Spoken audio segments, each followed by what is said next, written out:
Yo, what's going on, man? It's Kyren Monteiro show. Special treat today, man. This season 5, episode number 5, Vision series. And this is called The Other Side of the Coin, featuring the one and only Ed Bounds. We're going to play some music off my new album, then we're going to dive in, man.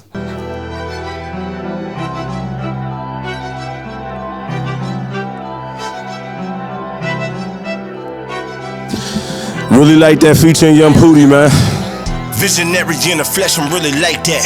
Build it from the ground up, I'm really like that. Pow. Fight, strive, be the movement, boy, we like that.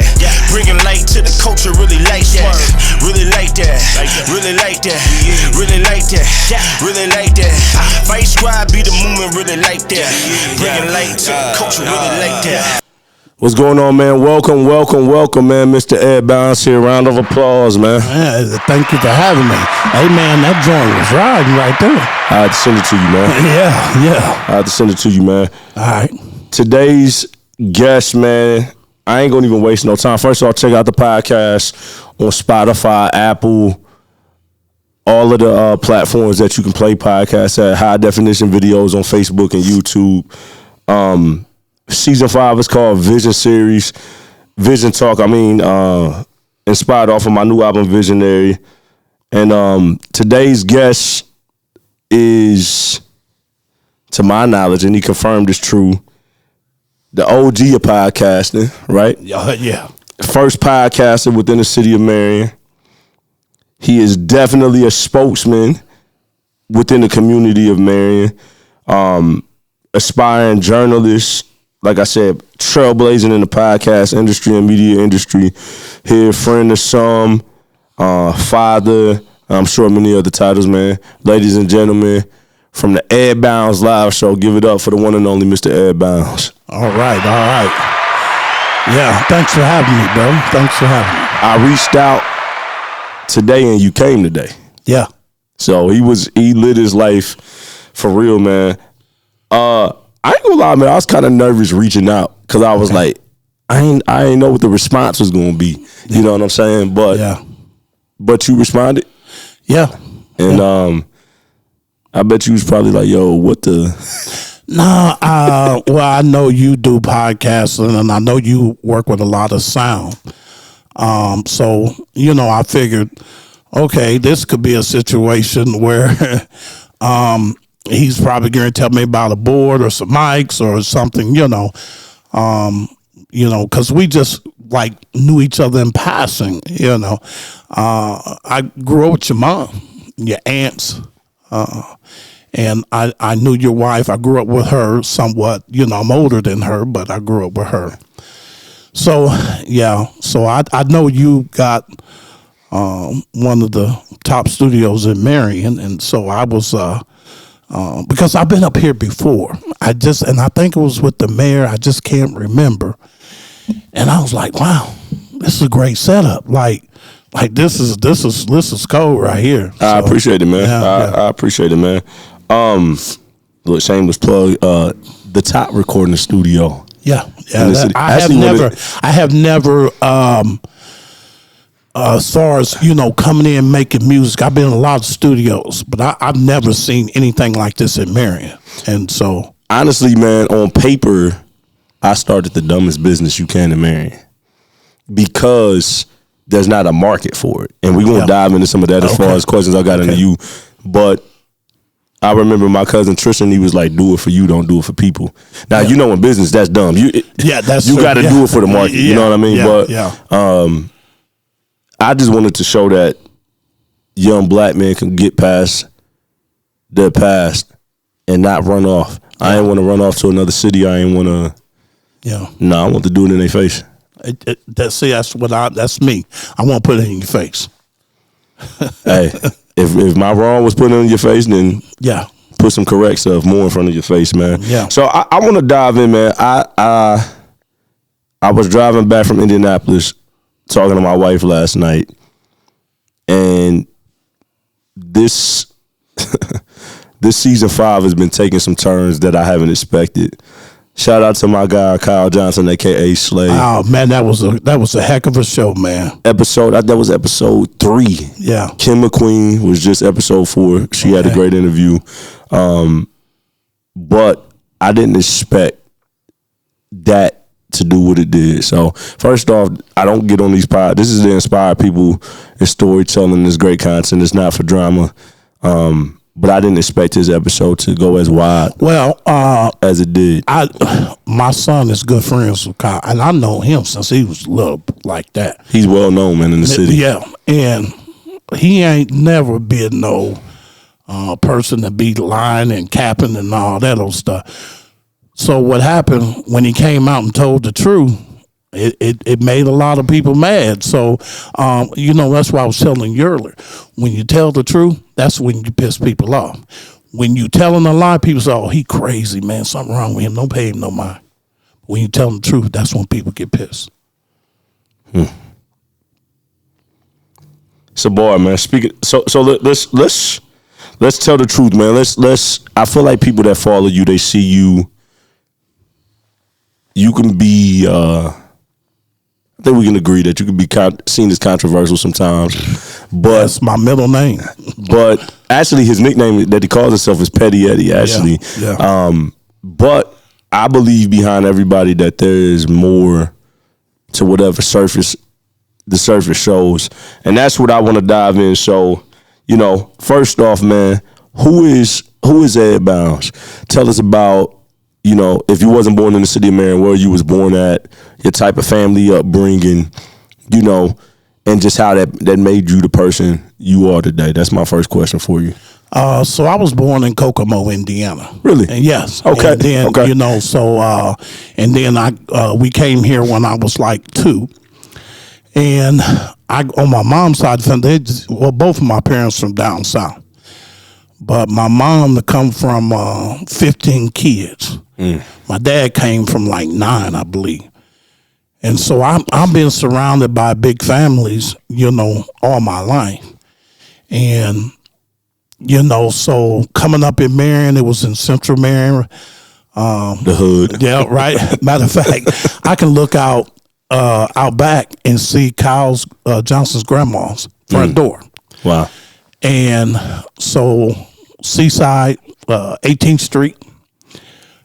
Street, some would probably say, Boot Street. I'm telling you, 18th Street was the roughest neighborhood in the city of Marion. And 18th and what? 18th and Florence. Florence, okay. Yeah, because right there, that was what they called Little Harlem. Yeah. And there was a club called Little Harlem back in the day, right? That's why so there was a lot of black-owned businesses back there, wasn't it? Right there in all that little circle. Man, what years is this? This was in the 80s. Okay, I was born in the 90s, so I went around. So it was, man, you talking about over 100 kids on one street. Yeah, that's crazy. You imagine, going to school with 100 kids, because back then, everybody had a lot of kids. And so it was just me and my brother. My brother, it's too much shooting stuff for me. My brother went to the military when he was 17. There was a lot of shooting back then in the 80s. Oh, my God, yeah. People try to say that didn't really come in Marion until about the early 2000s, like a lot of it. No. That is a bold-faced lie. So back in the 80s, it was a lot of... Yes. J.K., who came on the force back then, he will tell you that's how he rose in star power, because he started coming down there with Norm Johnson. That's used to be a black detective. Man, it was bodies on top of bodies down in Little Harlem. Really? Oh yeah, man, because you on a weekend, you would literally have 3,000 black people down there. 3,000. There would be live bands down there playing, and people drinking. Man, when you get full, people, they get courage. Tell me if this is true. I heard that Babyface, before he blew up, Babyface was a part of a group. Yeah. I heard that they played in Little Harlem. Is that true? That is true. So Babyface was hanging around Marion. He would only come and play, and I was like, wow, I heard it and I didn't get a chance. Matter of fact, I was in Louisville when one time they said he was coming, and I didn't get a chance, but everybody was talking about it, and I missed it. Cause a lot of people don't know you from Indianapolis. You know what I mean? Yeah. Yeah, you're Indiana native. And cause I done time with his brother, and he was my bunkie. And man, let me tell you, Lil Harlem was off the hook. And my brother, me and my brother, we're different like night and day. When they would shoot, he getting under the bed. I'm trying to go out here and see what the bullet hole look like. I'm trying to see. I want to be right there and watch it happen. So yeah, you was in the midst. So my mom like, you retarded. Like you my retarded child. And I'm like, nah, Mom. Like, I just wasn't scared. I don't know what was wrong with me. So you came up from Kokomo, came over here. Yeah. What was life like around you graduating high school and then starting to enter your adult? I didn't get a chance to graduate high school. Whatever that looked like back then. Man, so I started selling drugs at a very early age. So I went to school and I would fall asleep or I would make connection with women.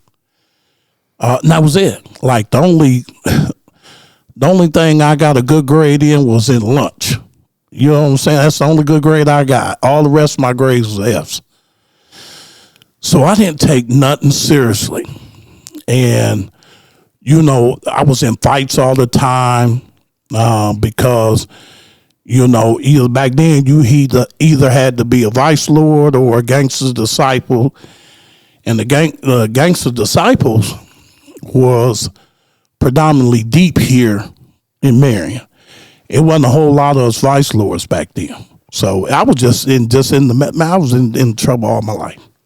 So I'm gonna go off script a little bit. So you come up, product of your environment. Yep. Get involved in that. Where does that road take you? Well, it got me in the boys' school and then prison. And so I spent a lot of my life incarcerated. And so it was, I don't know. I didn't care. It was like, okay, you going to prison. Yeah, okay. So basically, I learned to be a man in the Department of Corrections. Yeah. Yep. And did you have a pops in the house growing up? I had. So when Kyle Johnson was on here, he had his mom and dad. I had a mom and dad too. Yeah. It was just when you see dudes out there getting money and you see the potential and I can sell drugs better than him. And so my dad asked me when he found out I was selling drugs, he was like, he said, instead of me yelling at you, let's sit down and let's talk about it. Will you ever stop? No. Why? Because I'm good at it. That's what I told my dad, bro. My mom just got up and walked out the living room, bro. Yeah, it was crazy. It was crazy. Like I told Slay, I'm not gonna lie, man. Coming up in the '90s, some of my cousins was like that. I ain't say no names, but so it was weird growing up in church, preacher's kid, that world, but then seeing the other side. I had aunts selling. Yeah. I ain't gonna lie, man. Then I'm seeing cats like Master P, Jay-Z, Jay Prince. I'm in music. Yeah. I'm like, oh, that's what you got to do. That's what you got to do. You got to hop in the game and then take that money and clean it up. And then I seen my cousin get locked up, who was the center of it all, and just seeing how life turned out for him. And I ain't gonna lie, I was just like, I just wanted to go down a different path. But I understand why people, not justifying anything, but I understand why people get in that lane. Because if you work in a job, you're only gonna get so much over here. Yeah. If you ain't got generational wealth, you ain't got nothing to fall back on. So it's like, people sometimes feel like they don't have a choice. Well, if you're a drug dealer, so if you here, you can be very handsome or whatever, and you're a drug dealer, And then you got this guy over here. That's a good looking dude, but he want to go to school and he's talking about going to college or whatever. All the women don't want him. They want that drug dealer. You know what I'm saying? And it's still like that still to this day. Yeah, yeah. And now you said you was brought up in the church. Do you know I was brought up in church too? Yeah, most black families was. In slavery, Yeah. black people was the most Christian-centered people in the country. Yeah. Because we ain't had no choice but to lean on God. My dad, he's, I think it's 58 years a deacon. And Which church? he started out at Rising Star. That's what we started out at. Is that Reverend Love? No, Rising, that's Morning Star. Morning Star, okay. Rising Star was founded by B.T. Jackson. Okay.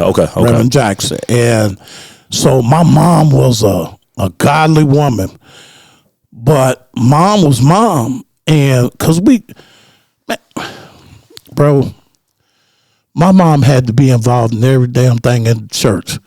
We went, Tuesday was Ladies' Day. Wednesday was prayer meeting. Friday would be deacon's night. Saturday, choir rehearsal in church Sunday. I told mom, I was like, man, can we take a day off? Like, don't we get enough? Man, let me tell you, we went to church so much. If going to church, if you could get credits and get a degree, going to church, I would have had a doctor's degree at 12 years old, bro. Like real talk. But it didn't mean I didn't love the Lord. But like I said, you go to church, man, when you're young, you ain't really, your mind is elsewhere, especially when you got your mind on women, But people in the Bible, all of them dudes, man, all of the stories of the men in the Bible, women, they were people. Yeah, they were. They were people trying to get it together. If you ask my dad, and a lot of people know my dad, if you ask him a question, and mine shall tell you, if you ask him a question, it'll take him probably about 10 minutes to answer. But if you asked him, am I ready to be a deacon? He'll say no real fast, like that.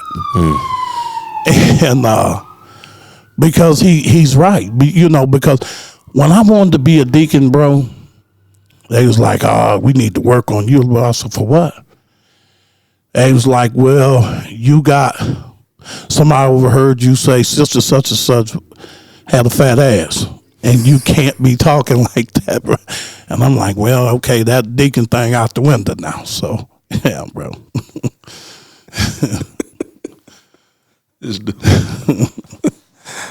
Mr. Ed Miles, man.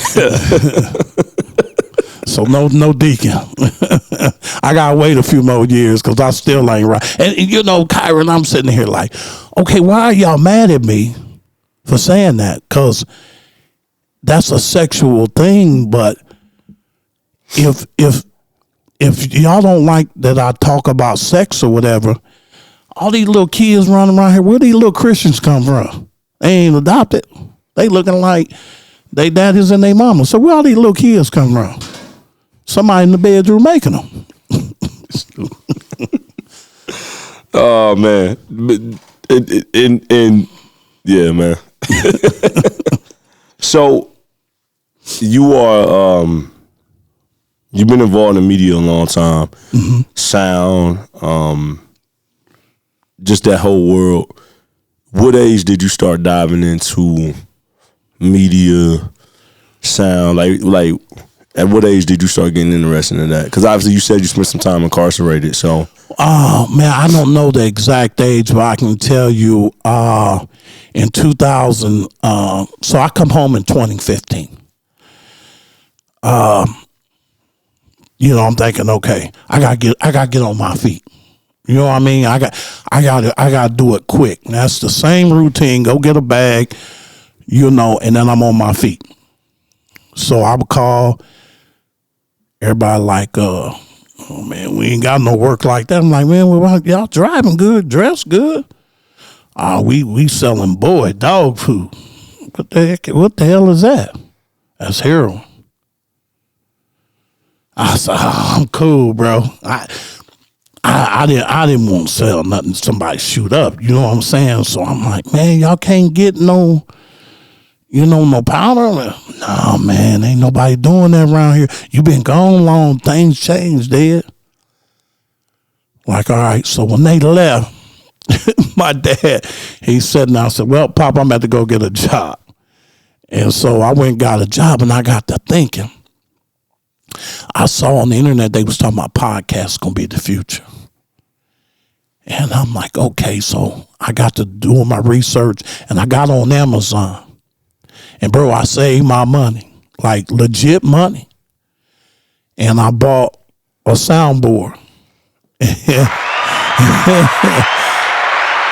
I set that thing right there in front of my bed and learned it for 3 months, learned how to work it. Because you see this is foreign. If you ain't never been around it, you like, man, you know. But if I walk up to it now, man, I got this, I know I'm doing. Yeah. But back then it was like, okay, so I taught myself. And then I started getting more equipment, and I said, well, you know what? I need to start a talk show at Marion. And then what year is this? 2017. 17. So it's not long ago. No, not long ago at all. And so a lot of people are like, you ain't gonna be able to pull that off. People gonna step on you. They gonna make sure you ain't going. I was like, nah, I gotta be different. And my brother said, well, how you gonna be different? I said, because I'm gonna let people know I ain't scared to tell the truth. I'm gonna be that person that I'm not gonna sugarcoat, what's really going on in our community. So I got started in 2017, and it was called It Bounce Live podcast. And I got 2 women, and it became a hit. Yeah, I mean, as far as podcasting specifically, I can't remember anybody doing it prior to you doing it. And if they were, it wasn't a lot of noise. I wish there was. You know why I wish there was? Because I had no help. I had nobody I can say, hey, can you show me this? Can you show me that? Bro, I was going up to people and I'm like, man, I want to start a podcast.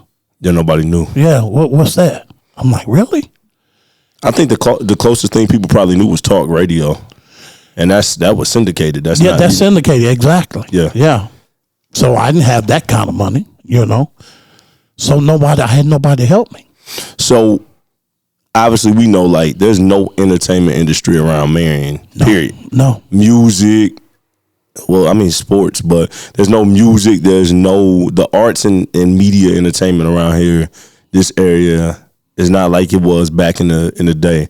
So what made you feel like you could do it confidently from here? Because you could have won a move and did it from somewhere else. Well, I was okay. I'll cross that about moving here in a minute. So a lot of people told me it wasn't gonna work. They said, how you gonna get people to listen?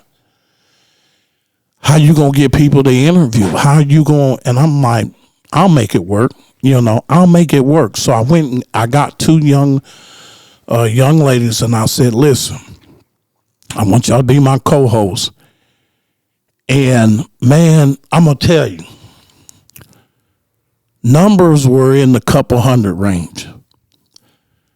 But then what got us out there is, you remember when the state police came and raided, and they arrested a bunch of people on drug charges when the Indiana State Police come in? What year was this? 2017? It was 2018, I think. And they come in, they arrested a lot of people, and they brought in like an army. I think so. The state police. We done had a lot of raids in this city. Yeah, but this was like the biggest Indiana State Police had ever done. And so we covered that. So all 3 of us went out. We got pictures. And then we said we're going to do, and then take on top of that, my show was live. It wasn't pre-recorded. So you can hear us live. There was no edit in that. And man, let me tell you, we had over 1,000 people listening to that episode that night. And then the numbers just kept going up. And I lost that crew. when you do something pretty big, then people that's doing it with you start, well, I should have more show power than you, or I should be shining more than you. You start having, I'm like, okay, now we done blew up. Now y'all want to act funny. Your ego will kill the vision. Every time. So I'm gonna kind of go out of order, man, because it's natural. So you bought the board. That's an entrepreneur journey. Yes. When you were studying podcasting, did you see it as like a way to make money, or did you see it more form as just an art form? I just saw it as an art form. I didn't know it was going to make me money until later. And when he's like, you can get paid for this. I had started, so when I had that fallout with the two co-hosts, I had somebody approach me and was like, look, we like what you do, but we want to put you in a different direction. I says, okay, I'm listening. We want you to do true crime. Like, okay. And so they talked to me about it, and then that's when we formed Crime Pursuit Podcast. Brother, that's when I felt like a rapper, because money just started, and I'm like, man, you can really make money off of podcasting. And I was just like, whoa. Did you still do true crime to this day? No, we're diving back into it. We're bringing Crime Pursuit back. Oh, guess what? This will be the first that they hear about it. It's right here on your show. Drop. So yeah, nobody know. We're in the middle of getting it. We're bringing it back. So since we got a heart of talking about vision and entrepreneurship, like at the heart of all of this, when people were saying it wouldn't work, you legitimately, when it got money, start saving up. Yeah. What was the mindset of taking those risks? Because you can't get to the big goals if you don't sacrifice and take the risk. What was your mindset along that journey of doing that? My mom used to tell me, I said, well, Mom, I got options. She said, quitting is not one of them. And she used to always say that to me.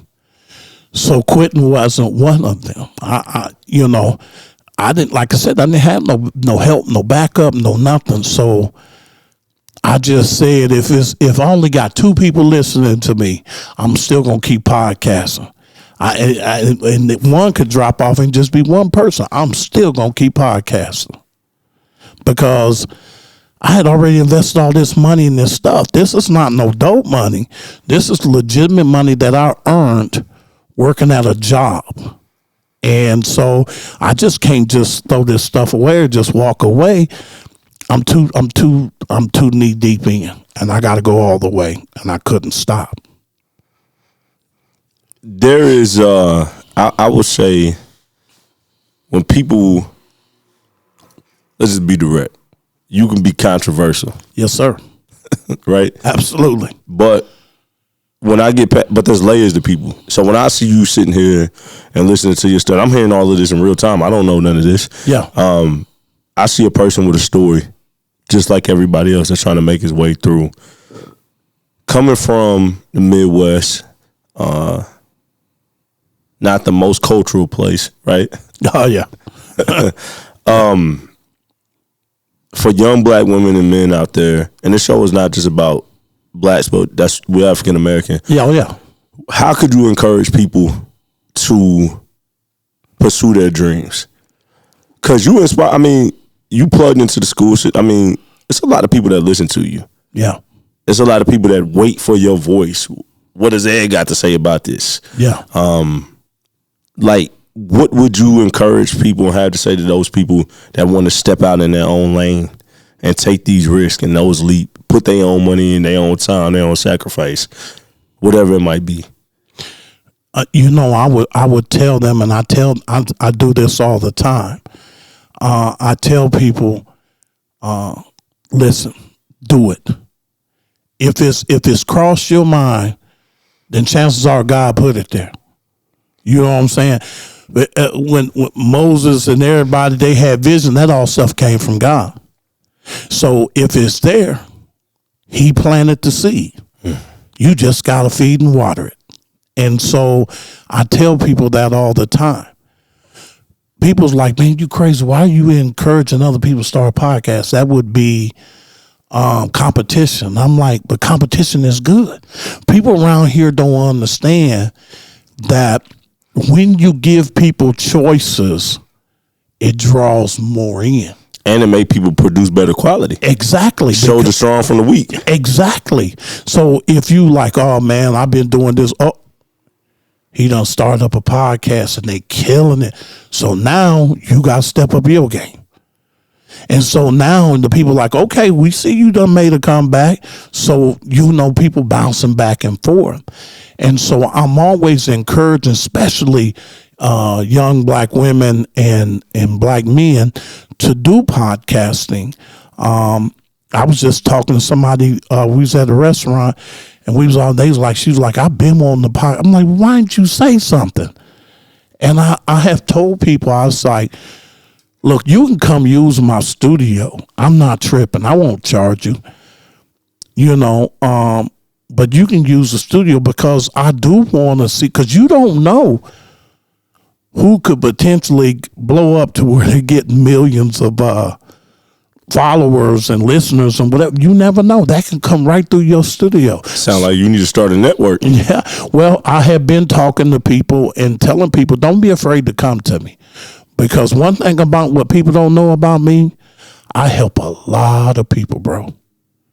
I help a lot of people. And I just don't talk about it. I don't brag about it because that's embarrassing to a lot of people that would have to say, Ed had to help me with my electric bill, or Ed had to help me with this, or me and Maisha and them, our whole podcast crew, what was it, 20 families? 20, we took 20 families to Walmart this past Christmas. That's dope. And Maisha and them, they did the heavy work because they took each family and told kids, get what you want. Get what you want. We're going to cover it. And it was, I caught some criticism because we was helping real people that really needed it. Don't come from trying to take advantage, because that's not what we're going to do. That's a problem in this country right now anyway. Exactly. Yeah. And so there was this one young lady came to me, and I'm like, why you ain't working? I don't know. That's what she said to me on the messenger phone. And I said, were you still with that one young man? And yeah. Now I know he out here selling drugs. You want us to take you and your kid shopping, and you don't want to work, and your old man out here got a dope sack. Like, girl, man, I hung up on her, bro. And I'm direct like that. But when people really, really need it, and they like, Ed, I'm doing bad, man, they get my full heart. And they, rest of my crew, they see it all the time. And, so I'm always encouraging people. Young ladies like, I need to try to find a way to make some extra money. Well, she's got a good voice. And I said, why don't you start a podcast? Facebook pays pretty good. YouTube, it's okay. It pay okay. YouTube is oversaturated. Yeah. Because it's a lot of kids on there. Yeah. And so, but Spotify and Apple, they pay pretty good. And so I tell them, I'm like, look, why don't you get your microphone? Like pick up your cross, pick up your microphone. Yeah. And you got a good voice. Use it, but she's shy. And like Maisha, she's young. Maisha would have never thought she'd be in the position that she's in today. Brooke got picked on accident because she was camera shy. Now she's like one of the top of the team. Megan, I had been after her for years and finally got her. And then we got Maisha last, and she was shy. Like Maisha she couldn't do cameras and microphone. Now she's just straight raw talent. And so I like doing stuff like that because it helps her. It helps Brooke and them. Everybody come and we fellowship. Man, we have so much fun doing what we do. He's talking about his podcast host. If y'all don't know, yeah. One of them in the background right now. She don't want. Maisha Porter. She is with me. She came here to support me. She's on the Ed Bounds Live After Dark is what it's called. And man, we have a lot of controversial stuff on there. So, what made you take that lane of ruffling feathers? I'm glad you asked that. Because I know, especially locally, because I know you reach way out of Marion, but just here in the city of Marion, it's only 30,000 people here, and it's a small world real fast, and people it translates to real life. So I'm sure that you said things about people, that you've had to come across in real life, like. What made you take that lane of ruffling feathers versus just, I don't know, presenting it a different way? Well, I'm going to tell you, I have sat back in this community and I have watched the radio station, the Chronicle Tribune. I have watched these different entities. They would do the news on these people, but didn't do the news on that people. Mm. And people, they was like, what can we do about it? What can we do about it? And it was nobody to go to. Used to, when we used to get mad, we were like, we calling the NAACP. You tell somebody that today, they was like, all right, call them. and I hate to be like that, but it's the truth. That's what they say. And if you say that, they'll laugh.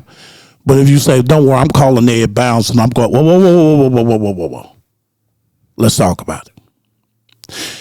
So I like hearing that because there are people in this community that get an unfair shake. They're arrested and innocent. They're mistreated in a jail somewhere. Their lawyer won't do nothing for them. It's always something. So I said, well, when I picked my crew, I'm like, listen, if you're scared, this ain't for you. Because the one thing we have to show this community, that we'll go after the chief of police, we'll go after whoever. If they're wrong, we're going to call them to the curb. And they accepted that. So with you in the content that you guys do, is it once it becomes public news, then you guys are attaching it? Or is it like, if we know something, we talking about it? Like how do you determine, what you actually publish? So if like relationship stuff, because I'm sure you might, in your world, I'm sure you probably get information before it hits the public. Oh yeah, absolutely. I wake up to it every day. Like I tell people, Kyren, I don't wake up and say, who can I mess with today? Or who could we talk about on the podcast Wednesday night? I don't do that. I wake up to take my medication and my phone is just full of messages. And some is good news and there's some is bad news. And so I read the message. When I get done, I'll call them. What's wrong? What can I do? Ed, this is what they did to my son. Okay. So now I got to go to the courthouse or down to the jail or wherever the case, and look into it. So if you're not willing to do right by these people, we're going to put you on blast. we are going to stand up. And you know, Kyren, man, if you get drunk and you go out here and you run over and kill somebody, you going to prison. Yeah, rest of your life. You know that, right? Yeah. So I met this old white guy years ago, and he became my fishing buddy. And I took a liking to this guy because this dude, man, he be having me cracking up, man. And I was like, but you know, he was mentally handicapped, but he was smart. You know, have you ever met people like that? Yeah, for sure. And he was just intelligent. He'd be like, man, you got to pay attention to this and you got to pay attention to that. And he'll be like, hey, I heard this, Ed, you may need to look into it. And we'd be out there fishing. And, man, just by going and set with this dude, man, it could take all my problems away, whatever I might be having on my mind. And he was getting out of the hospital. And he was walking across the street. And he got ran over. Drug him up almost a block. I'm sorry to hear that. And the person responsible got house arrest. And I'm like, wait a minute, how did that happen? Like, you killed somebody. Like, you can't come back from that. You know, you can punch somebody and you can say you're sorry. You can slap somebody and say you're sorry.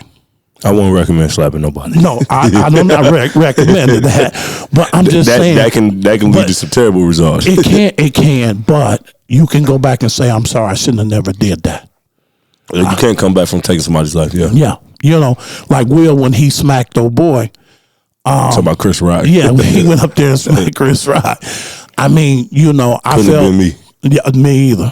Will got his ass tore up there on that stage, bro. And the whole crowd it'd have been so much furniture all over the place. They'd been like, Bernie Mac said we've been moving some furniture. Well, been some furniture moving up in her. They'd have been like, man, get this dude up out of here.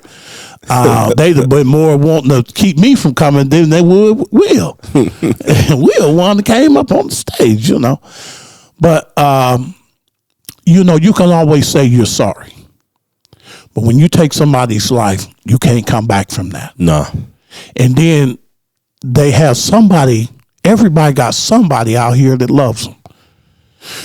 So, you know, I tell guys, think about that before you talk about you won't kill somebody, you know.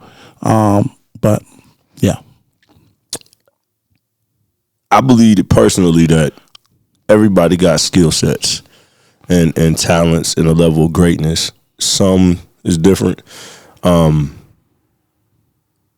can people level themselves up in today's world? You got artificial intelligence coming in. Ooh.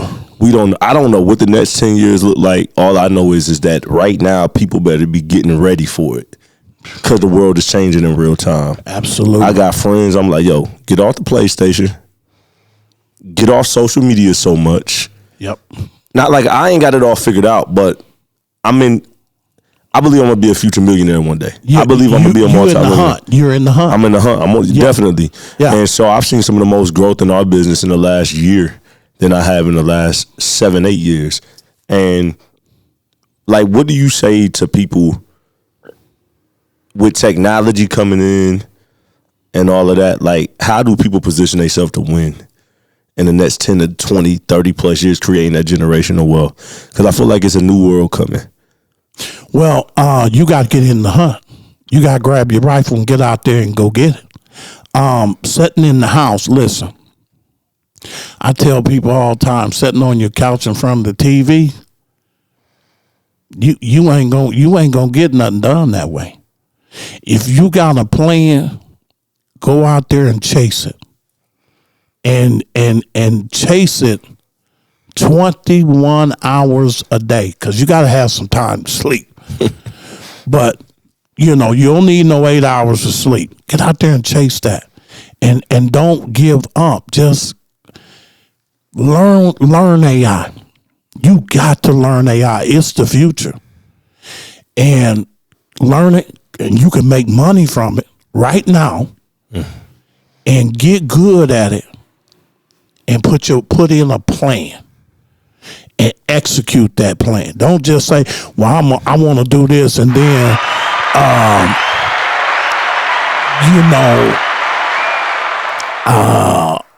don't you put it on the table and don't mess with it. Like, you ain't gonna catch no fish if your fishing pole sitting in the garage, right? No, you gotta get it. Some days you go to water, you ain't gonna catch nothing. But then it's gonna be some day you gonna start pulling in 2 or 3, and if you keep going, look for different fishing spots. Listen to other fishermen. Find out where other spots. The next thing you know, you really raking them in. Well, it's the same mindset of going out here getting money. It's a lot of it out here. You just gotta figure a way to finesse it from them.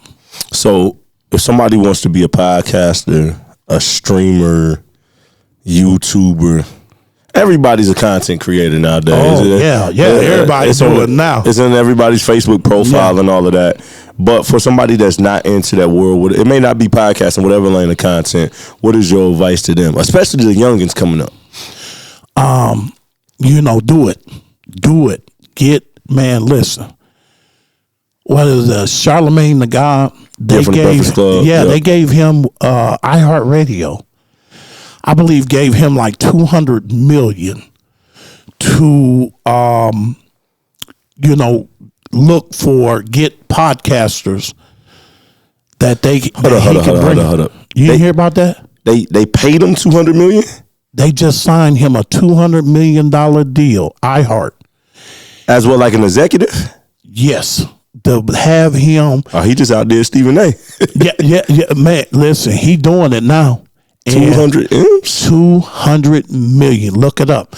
And what he's got to do is go out here and get young podcasters and make a network of young podcasts. That's all he got to do. iHeartRadio. Me and Ed to do it for 100 million, 50 each. Yes, fire Charlemagne now. Yeah. Talk to your lawyers and figure out what clause you can terminate, and we'll do it for 100. I promise you. Nah, I'll do it for 5.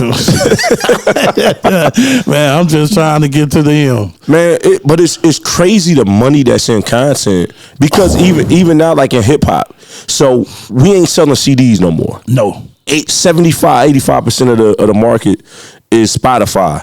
Now you got artificial intelligence artists coming in. You got AI artists. Yeah. So Spotify has went from 100,000 songs a day to 300,000. So now what they doing is, if we can create an AI artist, we ain't got to pay producers. We don't got to pay we don't have to pay nobody. So like, content is where it's at. Rappers are making more money off of streaming than they do with their music. I guarantee you, NBA YoungBoy, somebody like that, he'd probably go live on the stream and make more money than he would coming out with a new record. Man, that is so true. It is so much money in the content creative. I'm talking about billions. And drop some game, man. Drop some, cause you do this for. I don't make money off this stuff. This is just fun for me. I do the production, right? But drop some real game for people that want to get in it. So man, listen, if you find something, all you got to do is find a subject. Say like you want to do a podcast about fishermen. Okay, so identify the crowd you're trying to attract. Once you identify that crowd that you're trying to attract, then put your content together and keep grinding with that. And all you got to do is just figure out the crowd that you're after. There's so many crowds out there. What he's talking about is called target marketing. Yes, absolutely. That's just where it's at. And that's real business game right there, man. If you have a podcast talking about what's that? The guys that batter women. I never heard of that. No, never heard of it. So if you started a podcast doing that, people they're gonna say what you say, and be like, I never heard of that. And so now you got it going. So guess who's gonna listen? The people that's been in that situation. And so That's millions of people all over America. But true crime, I'm gonna tell you where you can pull the money in fast, and that's why I told my crew we're gonna have to pivot. We still gonna do local stuff, but we gotta go in this direction. No, that's a big world out here, man. And that true crime, bro, within 1 year, you can be six figures or higher in 1 year. And so, because everybody loves true crime, everybody. So let's talk about actual company structure. So like for your stuff, did you start an LLC? Did you do contracts with the co-host? Any of that, or is it pretty much just word of mouth? So it's funny you said that. So guess what, bro? It was dumb. But when you ain't never had that kind of money come at you, you don't think like. So I did start off with the LLC, but I was pocketing all like the money, like, you know, my people, they got taken care of, but I'm talking about my personal money. And so, I mean, it's still filed on the same tax return though. So I mean, nah, bro, we ain't talking about. I ain't paying no taxes. Like, bro, I'm straight ghetto with this. It's if I done made 20 bands, y'all ain't getting shit. I'm keeping all this. Like, this ain't, y'all ain't gonna rob me, bro. Y'all got robbed. You know what I'm saying? So I had so this company out of the UK, they said, man, your show is huge, and we want to put it on our network here in the UK. So I was like, okay, well, you know, shoot me the figures. And, you know, I'm thinking they gonna give me like $5,000, right? So they said, well, we'll negotiate the money back and forth. And I got the email, $20,000. So, like, I didn't try. Like, man, it was just that thirsty move. And so, I couldn't believe it. So I'm thinking, ain't gonna pay no taxes on this. now you probably could have wrote that off in equipment though. Well, I didn't know nothing about. The only thing I know how to do is write a letter, bro. I didn't know nothing about writing stuff off with, you know what I mean? And so I kept doing it. More other companies. I had radio stations out west paying me for episodes. And then, as it should, here came the IRS. What I didn't know, they was turning in, hey, we paid this. They was writing their stuff. Yeah, W-9s and 1099. Yeah, they like, okay, well, who is this Ed Bounce in Crime Pursuit? And so here they came, bro. And Lynn Johnson, man, she used to be on stage. She's a expert. And I went to her. I was like, Lynn, I'm in trouble. She an accountant? Yes. Okay. And man, ever need an accountant, she's the one. Like, this woman is. And so they was coming for me. They was coming. And I hired her. And she got me out of not once, but twice. The second time, she was like, look, let's sit down. I won't have a talk with you. When they come the third time, you won't win. They're going to come take all that equipment. They're going to take everything you have. So I said, all right, well, show me. So she set it up for me, and I'll start paying taxes, and I'm sitting there like, I'm watching, I'm looking at my statements.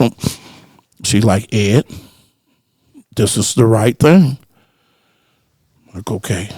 You know, I'm sitting there literally pouting, but it's the right thing to do. But you know, the player thing to do is, especially like outside of you being a podcaster, you're the CEO.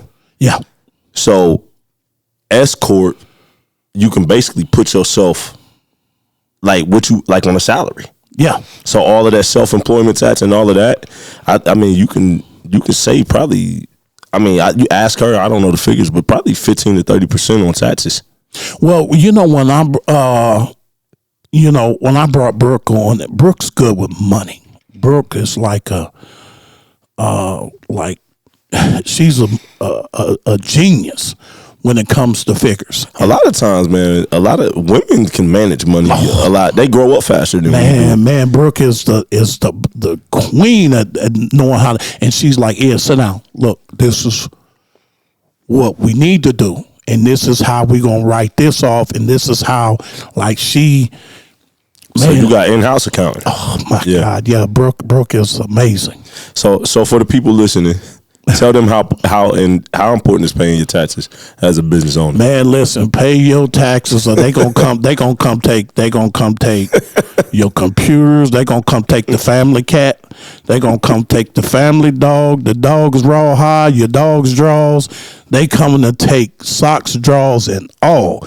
And then you be sitting on the Maisha laughing. You sitting there on the curb out there in some boxers and some polka dot boxers like, oh, why y'all leave me like this, G? You know what I'm saying? But just pay the taxes. Just pay it. Man. And it's not worth it. I know, man, especially our people. We get money coming in and we like, ooh. Bro, I try to tell these little young men, look, man, save money. Put some money back. But pay your taxes. I ain't gonna lie, man. I'm not the greatest with saving money. I ain't gonna lie. Well, that's what we. I get a check and want to break or a paid invoice. I want to go bust it down. I ain't gonna lie. I ain't gonna lie to you, man. Listen. I used to be like that. And look, I'm older than you. And Brooke will be like, Ed, no. You got to save some money. Let me show you what you need to do. You be proud of me. I'm getting older now. At the age of 35, almost 36, I just got a client that paid they just annual instead of monthly retainer. They just did it at once, and so I wanted to put it in the bank. Oh, but I needed to reinvest it. Yeah, back in, not for my own show, but for clients. And so, I didn't want to spend it. But you got to spend money to make money. You do. Now let me ask you. You have artists. You talking about for the record label? Yeah, for the record label. Do you run into challenges with them young dudes? And they like, hey man, they done wrote one verse. Hey, you got any money? I mean, I don't know. What's your challenge? So the way to make it all make sense. So the way that everything is set up, I got like 3 or 4 companies. Okay. So the record label, Engage Records, is his own company. Frequency Canvas, the record, like the audio stuff, is his own company. Then the media company is called Media by Canvas, and we just started that last year, so that it doesn't all cross-contaminate. To answer your question, yes. Not necessarily the money thing. I don't care if you Barry Gordy or Harry Gordy.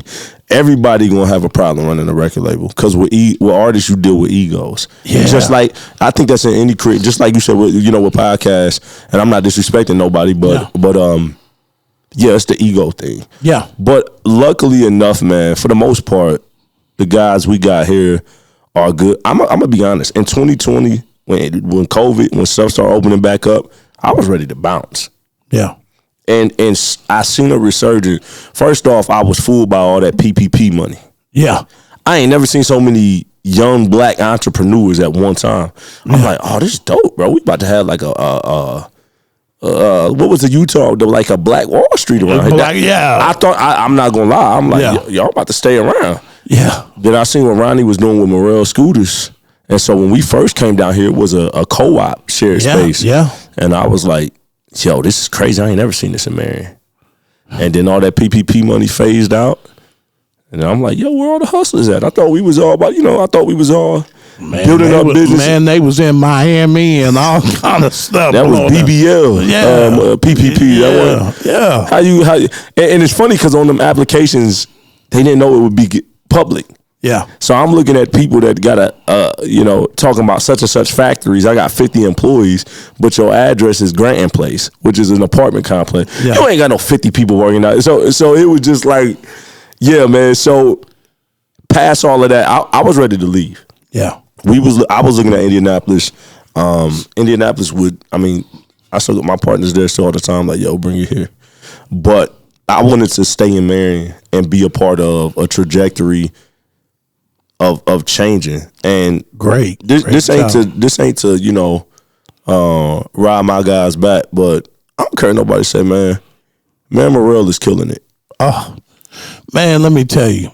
And it's history in real time, man, and they gonna miss it one day. man, you know what? When he's gone, and it will be a day when he's gone, they gonna wish that they had him still as a mayor. You know, Ronnie, he's not doing it for publicity. He's doing it because of love. And he's holding people accountable. And we never had that. Like, bro, I done seen a lot of mayors in this community. I ain't gonna lie. I think Wayne Sebo was a better mayor than what people give him credit for. Wayne, that is so true. He wasn't perfect, but he there's still things from his terms that are still around. Well, he still got legacy to this day. You know, Wayne and Ronnie the best two, in my opinion. I think Ronnie is GOAT, in my opinion. But Ronnie's the GOAT. He's the GOAT. Just, you know. But salute to the homie. Wayne, you know, a lot of stuff with his brother, with Chad, got in that, you know, involved with the lawsuit and stuff like that. And, you know, people, they put me on his trail. I didn't like Chad Sebo. But when he gave me a box of all the paper trail, you know, they say follow the paper trail, right? Yeah. I went through the paper trail, man, it's still 1 penny. He ain't still 1 penny. You can't always judge a book by its cover, man. But when I tell the girls this, when the lie is more entertaining than the truth, they're going to ride with the lie before they ride with the truth, because it's more entertaining. And so can't nobody show nothing, but they just keep running. When they say, well, I said, well, what millions? Where'd he steal it from? He put me on the trail of what he took. And so I go, I don't know, but I heard, see, man, get away from me. Get away from me. So I just think that because Wayne really, really tried. There was a lot of people with a lot of money that was blocking Wayne from doing what Ronnie is doing. Ronnie got people that if they try that with him, they gonna kick their doors in. Like, there's a lot of people who love Mayor Morrell. Yeah, for sure. And so they tried it, but then people got at him and was like, if you pull this like you pull with Wayne, we coming. So they stopped. And now Marion is looking its best that it's ever looked. And we have so much going on in this community. And you still got a few people that got something to say. Man, let's talk about that. Okay. First, I got two questions for you. One, yeah, if you had to write, if Webster's Dictionary came to you, or dictionary.com, okay, they said, Ed, write the definition of what being a visionary is. Okay, because you're one yourself. How would you write that?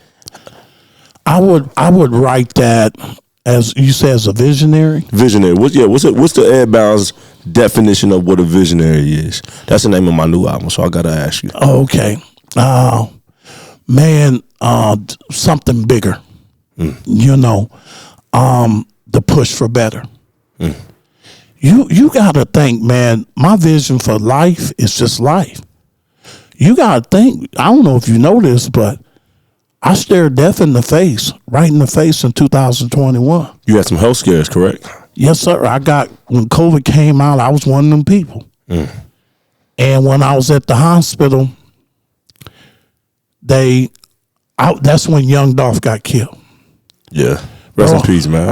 I was a Dolph fan. I was too. Get paid. Yeah. And I'm watching on news. I'm like, why they kill that kid, man? And they come in, they told me, they like, you got to go on the vent. And I'm like, nah, heck. They said, oh, you won't make it. You won't make it tonight. Your heart is working too hard to keep you breathing. You got, so they went by, after they put me on the vent, they knew Thanksgiving night, they called my family in. It ain't gonna work. We gotta let him go. And my brother was like, what? So my ex-wife was like, well, you told us that he would be on there 2 weeks It ain't even been 4 days and y'all want to unplug him? He's too bad off. So they told him no. So I ended up getting Lifeline up to IU Health. And in Indianapolis? Yeah. They tell him there, we don't think we got him too late. It's nothing we real. And my family like, please don't give up on him. So they did. And bro, I woke up on New Year's Eve night. It's my anniversary. That's crazy.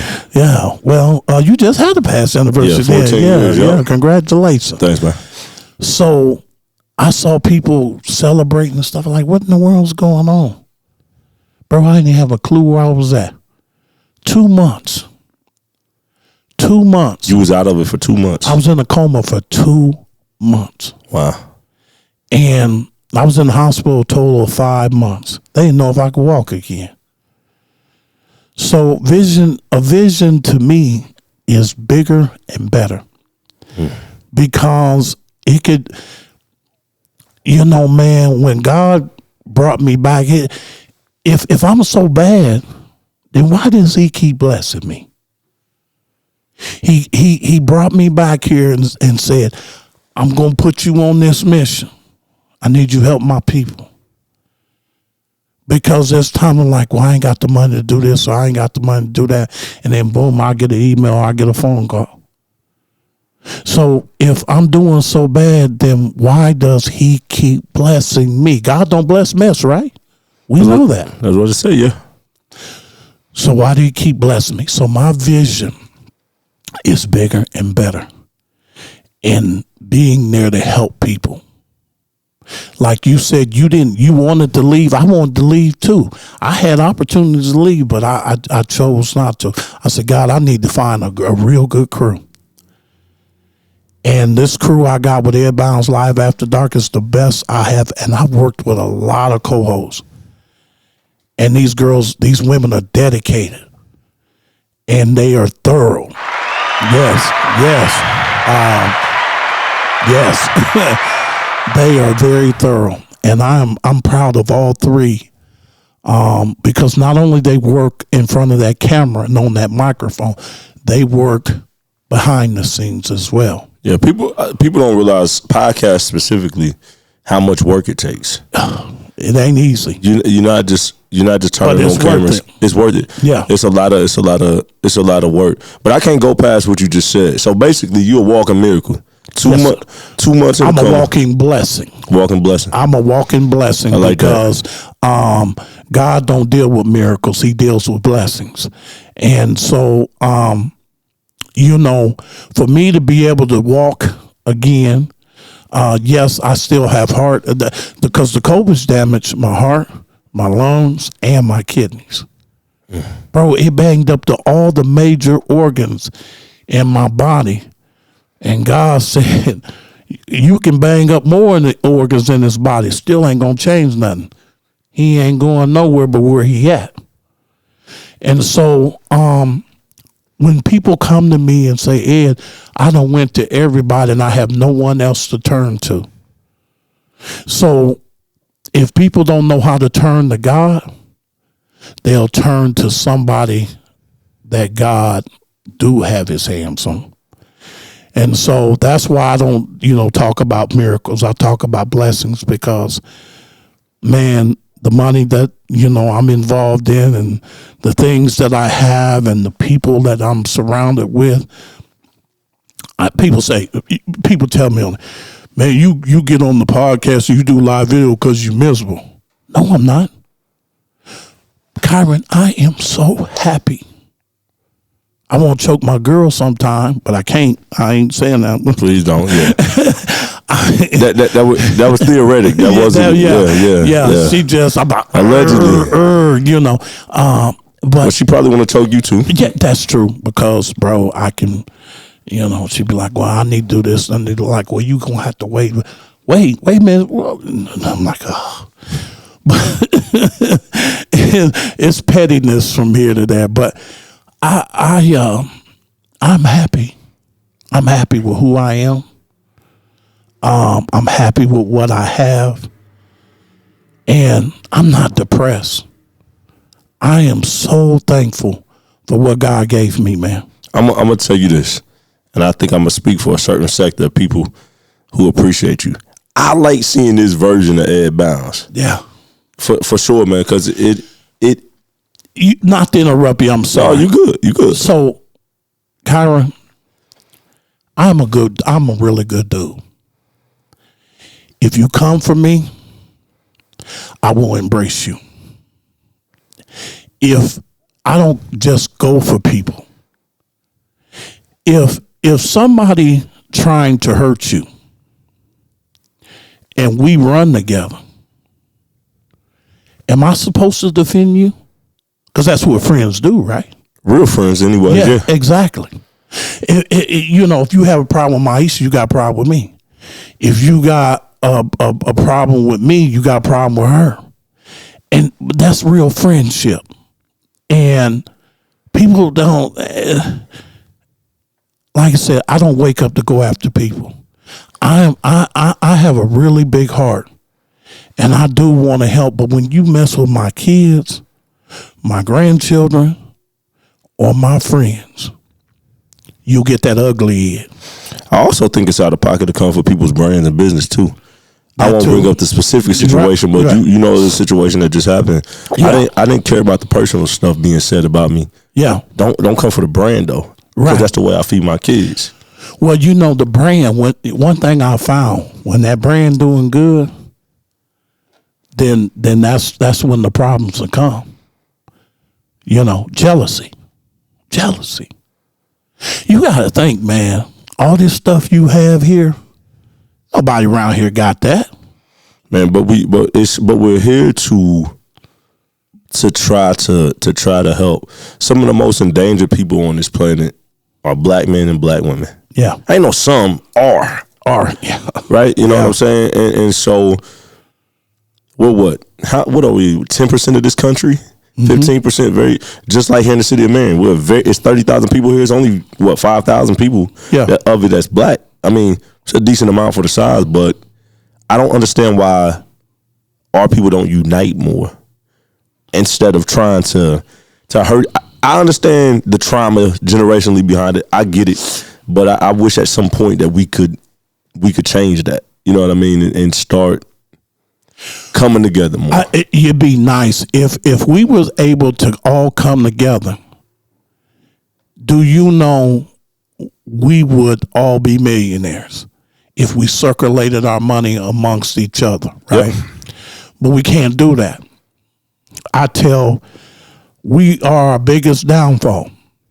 If you look at it, somebody come from China, they'll start a restaurant, they'll hire their own people. Run it up.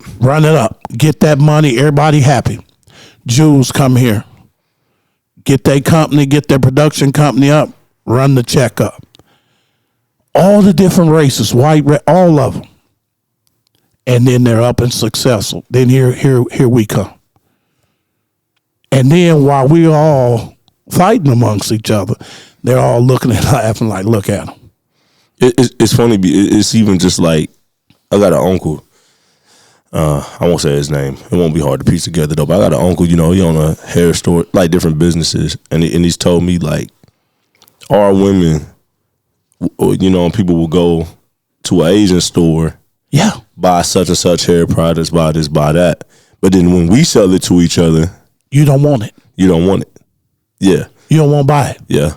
You'll go to an Asian shop where they don't like your black ass. You got to think, because when you go in an Asian shop, and one time I went in this Asian shop and I was looking for a wave cap, right? And the Chinese woman, that's all she kept doing. I'm like, damn, why you watching me act like I'm you know what I'm saying? I'm like, I'm not getting steal nothing. I'm here but bro, they really don't like us. There's places in China where black people ain't allowed to go in. Yeah, I've heard Dr. Umar Johnson talk about that on Pods. Yeah. And so, so it's sad, man. And you would want to go buy it from them And you be like, well, why you didn't go get it from? Oh, cause I don't like her. Cause yeah, she be sleeping with too many men, or she slept with my baby daddy. So what?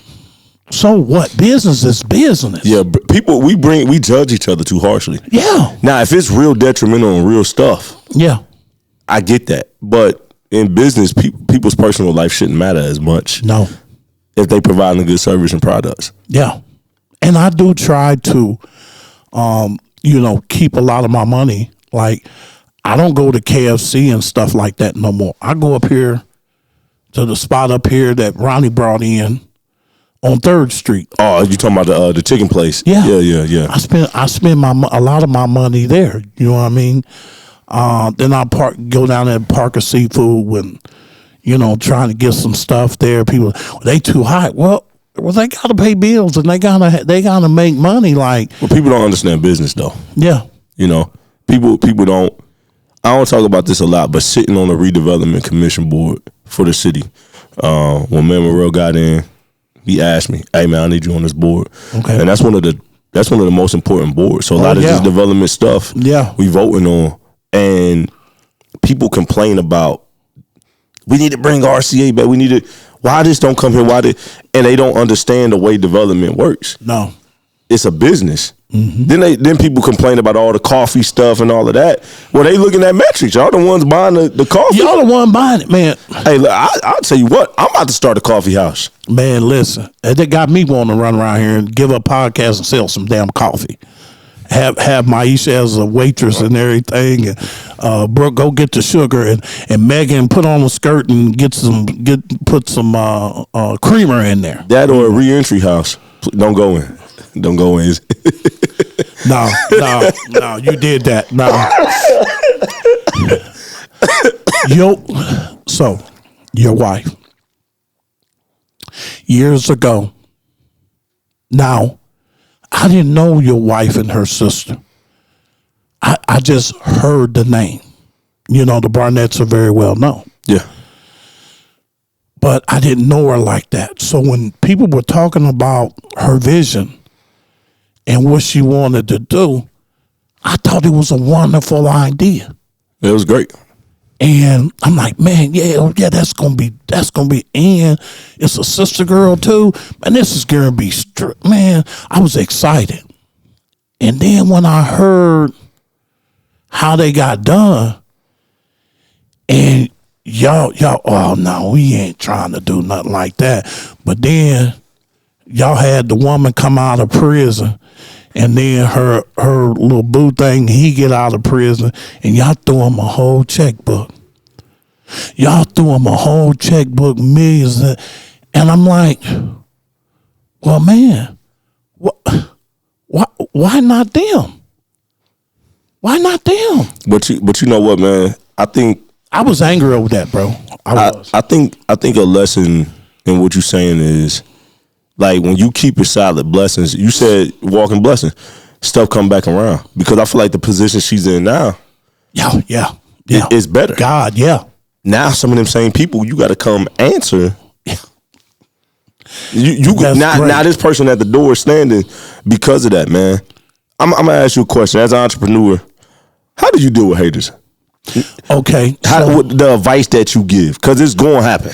When you're a visionary and you trying to win, when you start winning, man, coming. I got a lot of haters. My whole team, we got haters, man. I could imagine.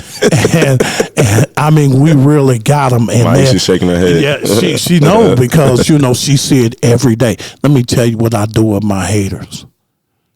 I work for them every day. You know why? Because they see it. Because I'm gonna put it in your face. Yeah. I want to put it in your face what I'm getting and how I'm living. Because when I get more haters, that make me go harder. And I love it. You take my haters from me, bro, it's like taking Superman's kryptonite. If you take that from me, bro, I'm going to dwindle down. But now, real talk, I perform for them. I give them a performance. I give them my best. That's how I deal with them. Because when you argue with them, you know, when Brooke had to show something to me. I had a young man that just out of the blue just came for me for no reason. I woke up, I'm like, damn, what I do to this dude? People here, man, oh man, he talking, man, he going in on So it was getting a lot of attention? Yeah. Okay. And I'm like, what did I do? But now you real sharp. Oh no, here I come. You sent for me, but here I come. And we were going back and forth. We had the whole city like, and Brooke was like, man, that dude's a rapper and he's making money off of you. Content. Yeah. What is you thinking, Ed? And he went and made a rap song about me. And I heard the song did good. Damn near started to call the nigga asking where my cut because you got my name in it. Hey, somebody just after tagging me in the mayor posted that, you know, they almost got $300. I want 100 of that. Yeah, I want a third of that. Yeah, you should. I want a third. Hey, bro, I could add $50 more and go to the Cheesecake Factory on a date night. I want my money. Yeah. Where my money, motherfucker? Like you came for high people. And so that's just what I was telling you, bro. I had to, with people like that, I stopped responding to them. So you can't entertain. Yeah, because I can't because you making money. But if you ain't a content creator, oh no, I'm gonna get you all the way together. I'm gonna get you all the way together. Man, you know what? I normally go 30 minutes. I enjoy rolling. We might have to roll this out into 2 parts, but I enjoy this, man. You as an OG podcaster, I appreciate you coming in, man. Yeah, thank you for having me, bro. Where do you see the future of content creation going in the next, I want to say 5-10 years, but I feel like that's too far. The next year or two, let's just say that. Where is it coming in? How are you adjusting? Because especially the podcast industry, you go back to what's up with Joe Rogan? Yeah, Joe Rogan. Joe Budden, people like that. Yeah. You know, I remember podcasting with no cameras. Yeah. Then cameras start coming in. You know, I always tell people that ain't a podcast. But now, that's all people say it is. I don't like the way, I love Shannon Sharp's show, but to me, that's a Hollywood set. Exactly. It's supposed to be like this. Yeah, this is a podcast. That's not a pod to me. Yeah. But it's changing so much. It is. Like, where do you see it going in the next 2 years? It's going exactly where you see it. The Shannon Sharp way. Brooke was just talking. Matter of fact, we was just talking. We getting ready to change our set because you got to pivot in this business. And it's just a constant thing. Man, millionaires is getting ready to be made off of this. Because if you get people that you got 1 million listeners and stuff like that, downloads, whatever, now you getting into making millions of dollars. Bro, this is why radio stations are closing. Because nobody is getting in their car and turning on WTLC. Nah, I don't even listen to radio in years. Yeah, hey, thank you. We ain't had no, never mind. You see what I'm saying? Yeah. So it's just like people, they're finding it on the internet. And the internet is where it's at. If you want to become a millionaire, all you got to do is right there in the palm of your hand. Get off of Snapchat. Get off of Twitter and all that old stuff. And find your mark and make your move, because content creator, bro, in the next year or two, millionaires on top of millionaires gonna get made. And we got a lot of talent in this city. You got a rapper that I enjoy listening to, Damon Nee. Yeah, salute to the homie. Yeah. Where'd you hear him at? Huh? Where'd you hear his music at? Did you see him live or just online? No, I saw him live, and where was he performing at? The park. I believe it was at the park. It was some kind of wrestling event. One was a wrestling event. You was there? No, I wasn't there. Somebody had a vid. They you seen it on social media. Yes, Okay. They recorded it and put it on social. I'm about to say we sure with the smoke. I was about to say I ain't see you there. I was there. No, he was in the wrestling ring. Yeah, exactly. And so I'm like, damn, maybe bro would have been out in Atlanta or Memphis, 'cause like, you know, if like to make it big, you gotta talk about drugs, women, and stuff like that, and you gotta be either in Atlanta or Memphis. Used to be you had to be in L.A. or New York. Yeah. Now you gotta be down south. Yeah. So hopefully that trend will come more towards the Midwest, because our time is coming. It's coming. Well, like I said, that's part of the reason I wanted to stay here. Yeah. I had said I would never sign artists again. We signed Damon E and Young Pooty. He gonna hate me saying this, but Mark Khan II, aka Young Pooty, we signed him and Damon E top of 2024. And then we just signed DeAndre Hodge, aka Big Dro. Big Dro, you know, at the end of summer last year in 25. He's another one. I'm pretty cool with his mom and dad. And yeah, salute to them. Danny is a solid dude, man. Man, I love that kid, man. It's a great kid. Young Pooh, don't let me forget about him, Pooty. That kid, somebody sent me his music about a year ago. And yeah, he's cool with y'all circle. Yeah, I think he's cool with Brooke and Maisha. Yeah, he that boy, he got raw talent. The only thing about him we got to get on him is just like I tell him, I'm like, bro, it's all about consistency. If he stay consistent, it's a wrap. I'm gonna tell you right now. Hopefully we get some music from him this year, man, because he is that really like that song, the intro that I played. Yeah, I'll send you the video. Yeah, send me that, because somebody had his music last year. He's fire, and I'm like, man, that they like, yeah, that's old boy. He right here in Marion, and I'm thinking that's something out of Atlanta or whatever. But man, that boy raw, man. You know the problem is, man, the problem here is the lack of money. Yeah. Behind it. And I don't know how that changes. You know, with Zebo, Zach Randolph, aka Zebo, with Zebo having his record label, you know, he got Endless Money Bag Yo was obviously, got real hot off that. There's a lot of people that wish he would flood money through here. But I tell people, I mean, money don't change people's mentality though. No. If he came and signed some of these artists right now, I think they would blow the opportunity. Don't disrespect, but man, when you playing at that level of money, man, them dudes putting millions of dollars into artists. I don't want to gamble that if you in a shootout, you ain't gonna show up to stuff on time. You gonna blow like. I don't know how we got talent around here, but we don't have a lot of artists that are talented and disciplined. Well, if there was some artists that had money to travel, I think that would be a big thing. Because if you get them down south, Ed Bounds Entertainment, start you a record label.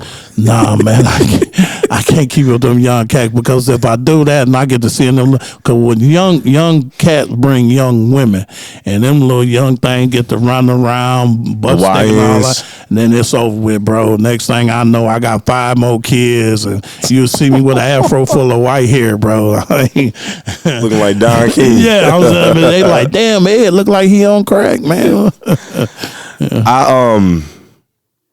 For the music industry, I mean, in the city and around the area, what's some advice that you would give? I feel like we don't have a venue around here. No. I feel like, so Amplify, we performed at Amplify. Mm-hmm. Salute to the mayor of the city for putting that on. I think that's dope. To elevate Marion vision and all of that's going. I think it's some great things happening. But we don't have a music venue inside multiple genres. Like for our anniversary, me and my wife went to the Jazz Kitchen in Indy. Okay. And it's fire to sit down and have high-end food and just listen to some dope R&B music. Yeah. They were singing D'Angelo, Music Soul Child, like R&B songs I ain't even heard in years. I'm like, man, this is like, we don't have nowhere like that. Yeah. Like, I think we missing venues around here.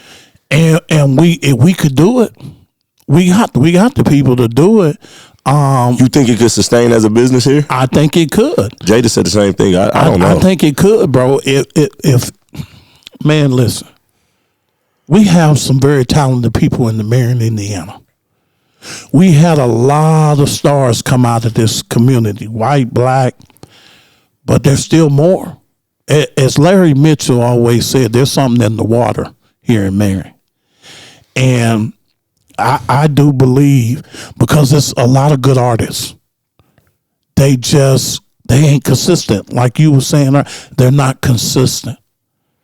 You know how they talk about Kobe Bryant. I love Kobe. I know you love Kobe. Everybody, we all love Kobe. I love Kobe, man.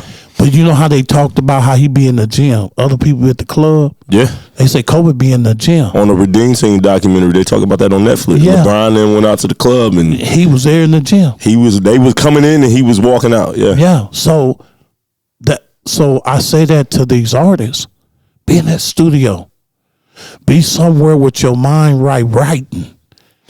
And just stay consistent. So we just invested, literally this week, I just invested about $10,000-$12,000 in the more media gear. Yeah. For the media company. But it benefits the label because Yes. I own both of the companies. Where does content play with music? Because I feel like it ain't just about promoting your music. Like artists gotta make content more than they make music nowadays. So let me throw something out here that a lot of people don't know. So here comes something new. Do you know I've been sitting on an internet radio station for 5 years? No, why didn't you launch it? I get asked that all the time. Because the way I wanted to do it was traditional radio music, like your stuff, Jay-Z, whatever. But I also wanted to create a hub for rappers, not just here in Marion, but Kokomo, Anderson, Muncie, Fort Wayne, Indianapolis. And I wanted to, have a countdown. What's the best, who has got the best song out? Have a countdown every week. This was my vision. But health challenges played a role. Yeah, for sure. And then,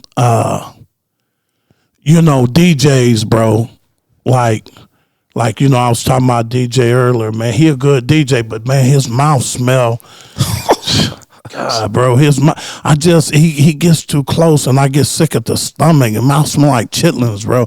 And I eat chitlins, but man, that's just a whole different odor. And he a good DJ, but I just can't take his mouth. People watching this and they'll know, we know who he talking about. But I've been sitting on it, Kyren, for 5 years. I'm not gonna cap. 5 years. I'm not gonna cap. We that was a conversation.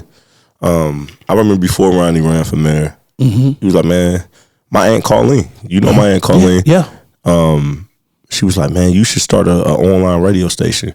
And they kept. So I looked into it. I didn't want to do it. I'm the type of person. What stopped you? I didn't want to do it. I think the need was there, but if I want to do something, I'll do it. If I don't want to do it, I'm just saying no. I don't like really sitting in the middle with stuff too much. But for me, I didn't see, because they said people had to download apps. And I'm just like, okay, somebody gonna download the app. How could you convince them to not just go to Apple Music, Spotify, Tidal, YouTube, or whatever, SoundCloud, whatever they stream music on? It didn't make sense to me. When radio is still a big thing in major cities. So, but to me, it's not like the old days where, before smartphones, people spent all day on their laptops. Yep, sure did. Now we got laptops in our hand, iPads and Galaxies and iPhones. So I didn't see where it made sense. But people are doing it though. That's true. And I thought, well, with all these artists here, this would play a role with getting our artists heard further. You know what I mean? Because if a guy from Indianapolis is on the countdown, his girlfriend and friends and all his supporters are going to jump online and listen that he made #1. And so but they're going to hear Damon Nee that came in 5th because they waiting to go listen to #1. I'll tell you what, just like your podcast, maybe it's something you executive produce, and that's something that you fall back. Because eventually, as a business owner, you can't do everything. Yeah, that's true. I can't wait to be to the point to where I don't have to show up at my businesses and got that crew together. We tried it with the studio, and it just didn't work. I was trying to teach guys everything I know. Yeah. You know, audio is a hard world. Ooh. People think that you can just get in there and just do it. This ain't easy. No, and that's surface level. Yeah. You know what I mean? Yeah. It's so and then you know how you talk about the equipment being here and stuff. A lot of people don't know my resume as an audio engineer is crazy. Nationally award winning in the Christian and gospel lane, guys like Lecrae. I've worked with Grammy award winning producers, but when I was doing it in the house, I realized Marion couldn't afford it. Yeah. So when I opened the studio down here, it wasn't about working with Marion. It was trying to afford Marion. So when you get a guy to like, hey, I need my song mixed and mastered, when they come, they like send me a quote, and it's like almost $1,000 a song or more, and they homie doing it for like $50 a song. They looking at me like I done slapped their mama or something. Yeah. Then they try to devalue me, Exactly. and then go talk stuff like, oh, I think he all that. It's like, nah, bro, I'm just a dude that got it from the mud, built it up, and I just want to stand on my value. And it be our own people, but then you would go to another color person and then spend the money there. And I'm not hating. Yeah. You know, because some niggas I don't want to give my money to no way. So you know what I'm saying? But it's in order for this area to grow, we got to get rid of the generational trauma and support. But I think the entertainment industry here in Marion could be way bigger than what it is. Oh my God. I'm on the same level with you. I think the entertainment industry, if we don't have all black women podcasts, we don't have an all white girls podcast. Look, man, it's just so much. There was a podcast, I won't say the name, there was a podcast in this building. I talked to the owner. I said, man, you looking at yourself as a podcast, but you need to look at yourself as a podcast company. Mm-hmm. So the same way with the record label, my audio company, Frequency Canvas, my desire has been to executive produce from behind the scenes. Cats like us, we got all the gear. Yeah. Y'all ain't about to go spend thousands and thousands of dollars or time. So I was just going to put it together, look at how to make it money, have merch, treat it like a business, just like you would a record label. Yeah. We couldn't find the personalities. I ain't surprised. I ain't gonna lie, for my podcast, I don't like the drama and stuff. Don't mean I wouldn't be behind the scenes of one though. Right. So when I looked at how Cardi started on like, what was it, Love and Hip Hop and just stuff like that, how people love that stuff, I'm like, why couldn't we have a dope show like that here? I think an all women's podcast that got some balance to it would go up here. I met with some women just last week and told them, I said, I'm going to tell you right now, if y'all decide to do this, it'll be huge because you have talented, educated black sisters that have a great conversation. And I said, if y'all got behind the microphones, y'all be millionaires in a couple of years. If they need production, tell them holler at me. If you ain't gonna do it, tell them holler at me. Yeah. I told them that I'd help them out. I know you. First and foremost, you have a business to run. Oh yeah, I'm gonna sit on an invoice for sure. Yeah, exactly, and as you should, because this is I don't have a setup like this. Yeah, you do. It just ain't in the building. Well, yeah, but I don't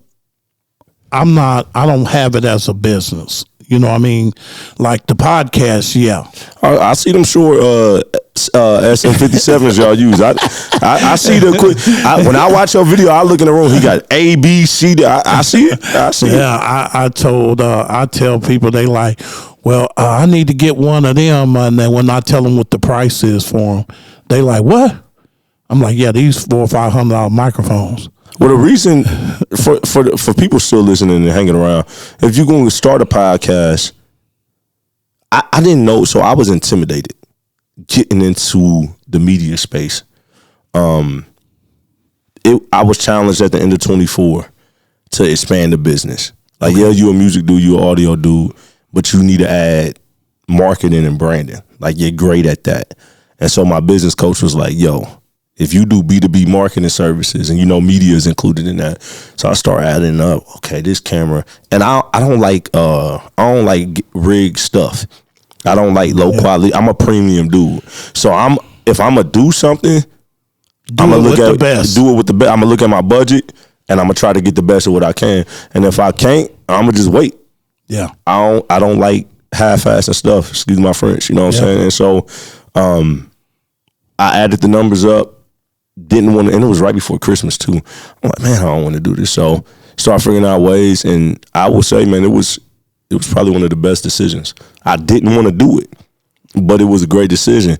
But I didn't realize, I did realize, but I didn't realize learning video production, 50% of it is audio. Yeah. And I'm a master of audio. Master, yeah. So I'm like, I ain't never touched a camera, and I'm 5 steps ahead of dudes who've been shooting for 10 years. Yeah. I'm like, oh, when I learn all of that stuff, it's a wrap for y'all. It's a wrap, yeah. And so these local production companies around here, they better be lucky my hands is in so much stuff.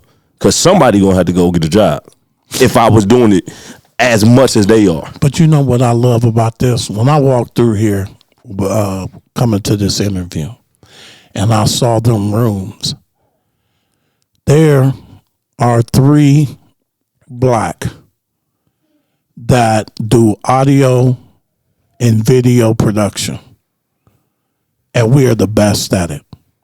There's only one white guy, Rob. Rob is a beast. He is. Rob is good. I don't know about sound. I like you one of the top in sound engineer, but video. The camera thing, I go to him for advice, and he walks me through, that type of deal.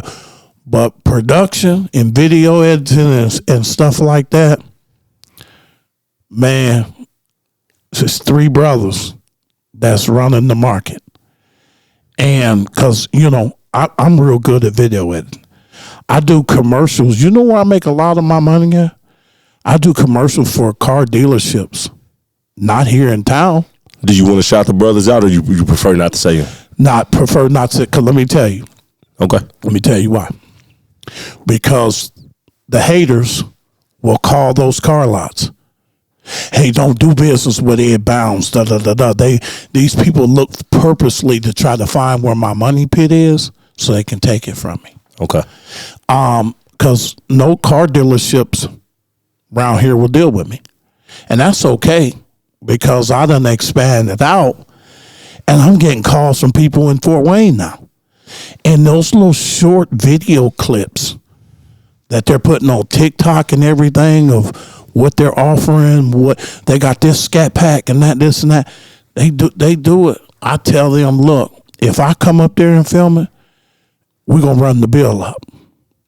But if you have somebody take a cell phone video, and preferably an iPhone, and you just, all you got to do, don't worry about making mistakes. I'll fix your mistakes. Yeah, just shoot you all the footage. Just shoot me the video, and when I'll make magic of it. That's in the midst of the mastering where I rarely record people in the studio. So people ask me, how have you been in Marion and you work with all these artists in the country? Because they work in other studios, and then they just send the work. Yeah. People be like, man, how you be jumping so much? I don't really see that many people. I'm good. Yeah. I'm up here, unless a client is here, I'm up here by myself. Yeah. And or unless my family come up here, or I got one of the homies, and it's peaceful. It's just, so that world that you're talking about, yeah, that's a peaceful world. It's a whole lane for that. Yeah. But with artificial intelligence coming in, I wonder, is it going to increase or is it going to take jobs? I'm not sure yet. Well, it's going to take somebody's job, but it ain't going to take mine. Because I'm learning AI, and I'm pretty good at it. I think Adobe, Premiere Pro is probably That's what I use to edit videos. Adobe is a lifesaver. They are. Their Creative Cloud Suite is to me the best value of a subscription. How do you go wrong? But I feel like they are not aggressive in using artificial intelligence. They're not. They got the money in the platform. They should be the leaders in media of AI.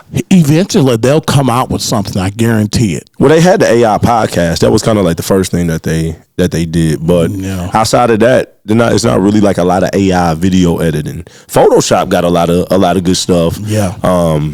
Lightroom for editing photos. Oh, Lightroom is the greatest. Yeah. I use all Adobe, and Premiere Pro is what I do our podcast with. I love Premiere. And I use Final Cut Pro X. I hate Final Cut. Well, I do a lot of commercials with that. And I didn't know you was into that. Oh man, listen, let me tell you.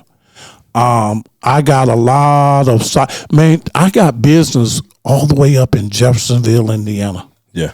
And that's 5 hours away. That's right. Yeah. I got people right by Louisville. Yeah. I got people hitting me up, and they word of mouth. They like, and I'm affordable.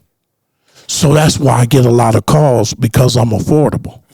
Because most people, they say, man, we got people over in Louisville, they want $3,000 or $4,000 to do this, and you want to charge us $500-$600.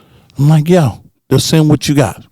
I'll make it work. I ain't gonna lie. So, one of my old mentors, he was like, if you could make $100,000 off of 5 people, no. You can make $100,000 off of 20 people, or $100,000 off of 200 people. Yeah. What would you rather do? I said I would rather choose 20.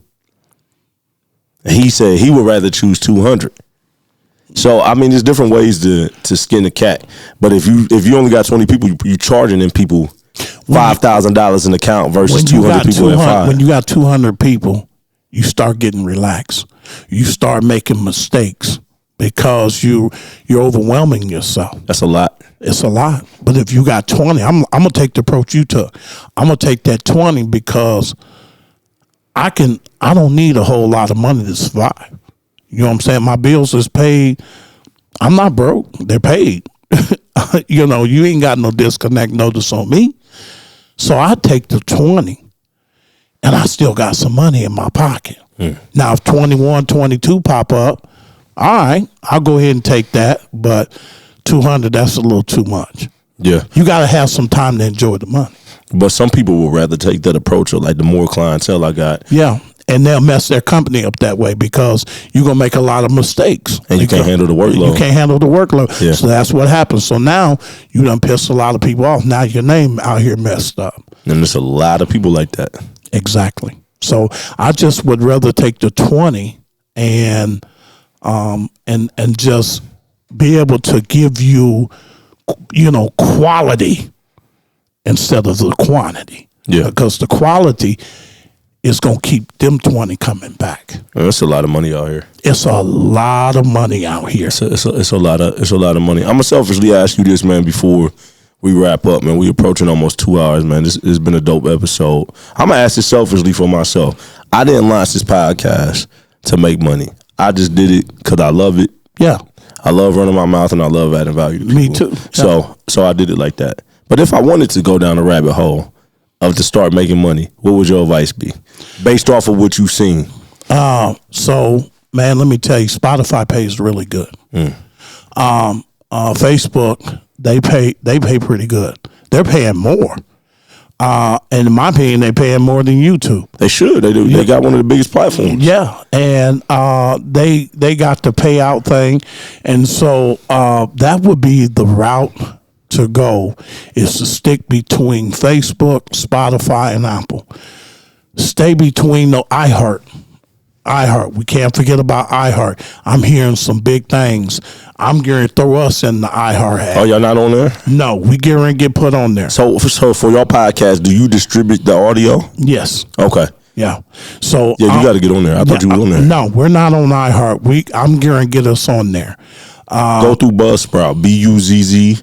Sprout, SPROUT. Yeah, I saw that. They the biggest ones. That's what I use for mine and the clients. Okay, well, I'm gonna check that out, but I gotta get us on I'll there. text you the link. Yeah. Yeah, text me the link. Yeah. But I gotta get us on there, man, and get us out there more. Cause we're blowing in some really good numbers. Cause I think Maisha, what we're just on Facebook is 18,000. Yeah, that's great. But you know, on Spotify, I'll tell them, and Brooke, I'll go look at the numbers, and 35, 40 some thousand clicks. I'm like, damn. Like, I feel proud when I see that because, man, 31,000 people listen to us.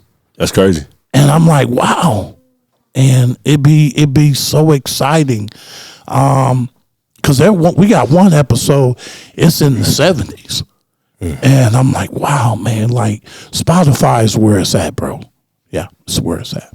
That's what's up, man. Any last words? People check you out, man? Or yeah. Where can they find y'all? Yeah, so you can go Airbounds Live After Dark. That's a podcast. We're on Apple, Spotify. We do a little YouTube. Like I said, if I ain't getting paid, I ain't messing with them too much. But you can find us there. Now, my personal, I do Airbounds Live. That's when I'm snapping.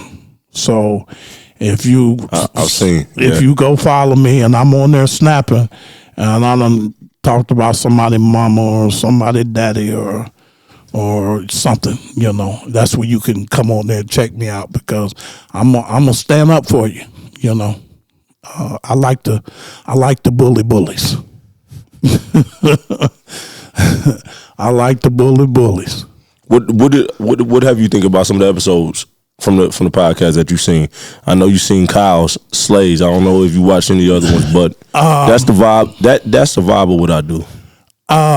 Okay, so I ain't gonna lie.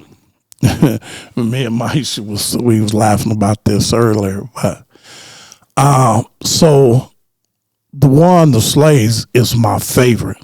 You know, that is just my favorite. There was another one. It's a nemesis of mine, and I just kind of like, hell no. So I moved on from that one. But there was something that before Slay, I'm trying to think of what it was that I remember I was washing dishes. Remember, Roy was the first guest of season 5. Yeah. Well, sometimes, most of the time, if you go back previously and watch, I do them by myself. I know. That's what I'm saying. There's some you done because there was one you did by yourself. You was talking about business here and everything. And I remember I was washing dishes watching it. And I can't remember who turned me on to it. But I went to check it out because there was something. It was something about what you was doing with the city or something about, you know, bringing businesses together and stuff like that. So I was washing dishes and I was enjoying listening to that. But that Kyle Johnson one, man, that was just a great interview. And I'm just glad you know, I'm like, man, how do I tell this brother? No, he just, one of the biggest episodes in the city, you know, and it's like, okay, how do I come behind that? You know what I'm saying? But I'm like, but I'm gonna say yes and come on with you, you know. Because Kyle, I felt it when he was saying that as a kid, he looking, and I was one of them guys he saw. Yeah, your story is similar in that sense. Yes, because I was Keith Jones used to be my best friend. And we sold dope together. And he lived right next door to Kyle. And him and Nikki wasn't allowed to talk to us. Like we would see him, we speak, and you know, Vita, get on the house. And I'm cool with Vita. Vita used to cut my hair when I was a kid. But Vita had to outgrow him because I was slanging dope. I'm out here off the hook. Well, you hear in the interview, you said his mom and dad fought tooth and nail to keep him and his sister, you know. Yeah, they did. Yeah. He was not lying about that, man. His parents loved them, and they did the best. They did the best that they could, But Kyle, man, you know, man, he saw that money. He saw us out there getting money, and all the people out there. And what could he do? I mean, you know, my uncle Mario told me that what Kyle was talking about, Branson and all of that. Yeah. He was saying in those times, he was like, it probably was like the most legendary hood stuff around that time in Marion. He was like, just the amount of people that was out. Because I mean, I was born in '90, so I think for us, like I remember on Boot Street, people, you know, when the Drakes had the court down there, there used to be a lot of kids outside. I don't know about 100 at a time though, but I feel like down Central, early '90s, late '80s was probably popping more. Because now if you drive down Central, you don't see nobody out in the summertime. Man, it ain't nothing now, man. Yeah. It's pretty safe. But back in the '80s and '90s, let me tell you something, bro. I have been shot at so much and dodged so many bullets coming up, and I did a lot of shooting too. But just fortunately, man, God saw something in me, you know, to keep me, because I used to be a bad person, a horrible person.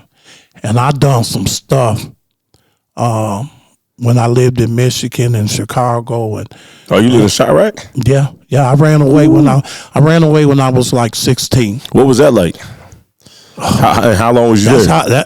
Well, I was there about 4 months, and that's long enough. Yeah, long enough, man. Let me tell you. Way different than Marion. What side was you on? Southwest? I was over there on the side where the Bulls Stadium was at. I think that was south side of Chicago. That's terrible. And it was man, some Puerto Ricans tried to kill me, right? So I did something crazy to the Puerto Rican dude. It was over a woman, man. I didn't know that dude was connected like that. I didn't know. And bro, they was trying to kill me. I had to get out of there. And but man, I done some stuff, man, that I'm still struggling to this day with. I just don't openly talk about it because I ain't trying to go back to prison. But yeah, don't do that. Yeah, because you know, so I just deal with it, you know, the best way I can. Man, I don't know how you do it, but outside of the I look at you as a half comedian to me. Yeah, you know what I'm saying? Like, yeah. You gonna laugh watching what you got, even though it's some serious stuff. But you got guys online like Charleston White. Yeah, you probably a fan of Charleston White. I am. But is all of the character stuff necessary to get your point across? It has to be. Let me say this, Kyren. You're not a character. You like this in real life. Yes, but playing a character is dangerous, though. You know what I'm saying? I can deal with Maisha. I can say, Maisha, I need you to go clean my car out. Okay. Don't get done. Next day, Maisha, can you go clean my car out? All right, I'll get to it.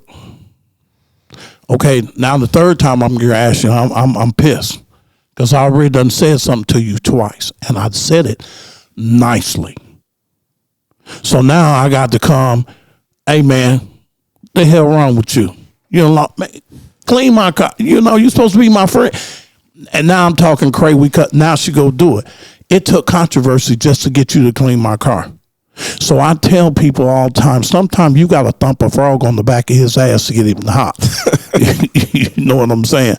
And so, because sometimes people don't respond to calmness and niceness. And you can go and say, hey, man, you call, hey, have you checked into my case yet? I'll get around to it. I'll call you back. You gonna call me back? Yeah, I'll call you before 5. 5 come, no call. Calls, same thing. You go through all the, quit spinning me. If you just did what I asked of you, or if you would have addressed me straight up from the get, we wouldn't have never got to here. Well, you know how I know what's true about you. You say you don't come at people unless they come for you. I know, I know that there's been people, especially when I got set on RDC, like, hey man, you know the mayor, that's somebody who had to register as a sex offender. before, and I know that they've tried to run stories. And so I sat back, and I knew certain news outlets weren't going to do the family ties and stuff like that. But then I looked at you, I said, well, Ed ain't got no reason to be lower than me. He don't know me. And you never jumped at it. I sure didn't. It came to me. And it people got brought to me more than once. And people behind the scenes who know you was like, nah, he ain't gonna do that. And so that was surprising to me, because from the outside looking in, it's like you said, you could be controversial and mess sales at the end of the day. But it didn't happen. So I was like, yeah, okay. I had several people that came to me about that At the top of the campaign, or still. No. Like when you first got put on there. Oh yeah. And they like, hey man, got something for you. But Kyren Monteiro? Yeah, I just know of him. I'm like, well, did you know this? And you know that the mayor? I'm like, I'll look into it. I already knew. I just spun him. You know, I'm like, yeah. You know how you do people. Yeah. Okay. Another call. Like, why is Marion Source News? Because I own that. Why is Marion Source News not covering that? Because it's not an issue. That's why. What? And it was way older. But it's past. Like, the same people that come to me, it's the same people talking about my black ass and what I did in my past. So, I'm not your send-off. Now, if it's something of importance, then yeah, we got something to work with. But I felt when the mayor put you on there, I felt it was something that was I thought it was a good idea. And I thought that with that, it'll bring more of us. Saying that, they say when Barack Obama was president, he didn't do nothing for black people. Nobody can say that about the local mayor. Boards have black people. Yeah. The controller's office has black people. Chief of staff and different people have been black. No matter what people's opinion are, you can't say that he didn't do nothing for black people while he been in. He's done it. We want people to work for us. Sometimes you got to lead to a horse to the water, but you got to drink it. Yeah. You got to swim. You got to execute for yourself. Everybody want to be a visionary, but don't nobody want to work for it though. Nobody. And they lazy. That's another thing. People are so lazy. They want you to do it. God will give them a blessing. They want God to come down from heaven, get the blessing, put it in their pocket, and take it to the bank and cash it for them and bring it right back. That's what they want God to do. And it's like, come on, man. God give you that seed, you water it, and you feed it. And that means work from you. But I got a question for you, man. Legacy, man. When it's all said and done, and hopefully no time soon for none of us, when your story is all wrapped up, what would you want people to take from your life, man? I want people. I don't want people to say, "Oh, Ed was just a good dude inside out." No. My legacy is I was a fighter for the people. That's what my legacy. I'm a fighter. I'm a soldier, not a general.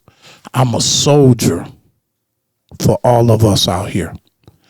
Because when the newspaper and the radio stations and other news outlets won't hear you, I'll hear you. And if it's worth fighting, I'm going to go fight for you. I want to be known as Ed.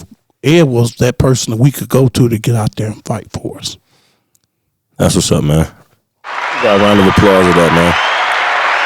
For the person that want to be the next Ed Bonds and they want to be the fighter. You grew up from the streets. Yeah. You was with the smoke. In your position, you got to be ready for that. Yeah.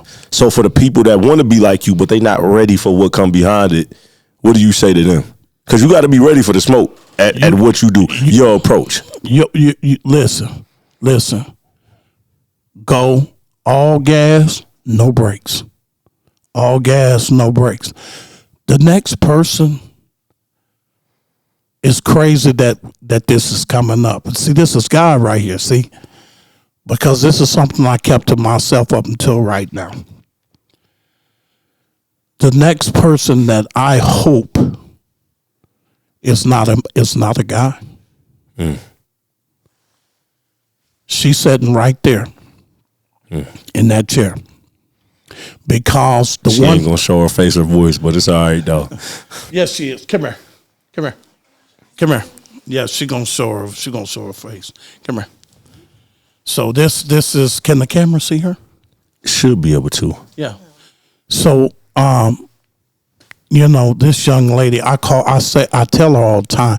I be teasing, but I tell her all the time, we're gonna have to get a DNA test and see if you my child. Because, man, I'm telling you, she pops off 0 to 60 and real quick. But the thing with Maisha, she has the potential to be a leader because she's not scared. She's not scared at all. She's young. She has a lot to learn. But, man, I've met young men her age, and they cowards. I can say, Maisha, we going to go in this courthouse to deal with a situation, and I know she got my back. But Maisha has the ability to, when I close my eyes, to grab the torch and say, come on, I'm going to jump on this video and I'm going to cuss them the fuck out. And she'll do it. And she's all gas, no brakes. The only reason she's been toned down the way she is because I've been toning her down. Because I'm trying to get her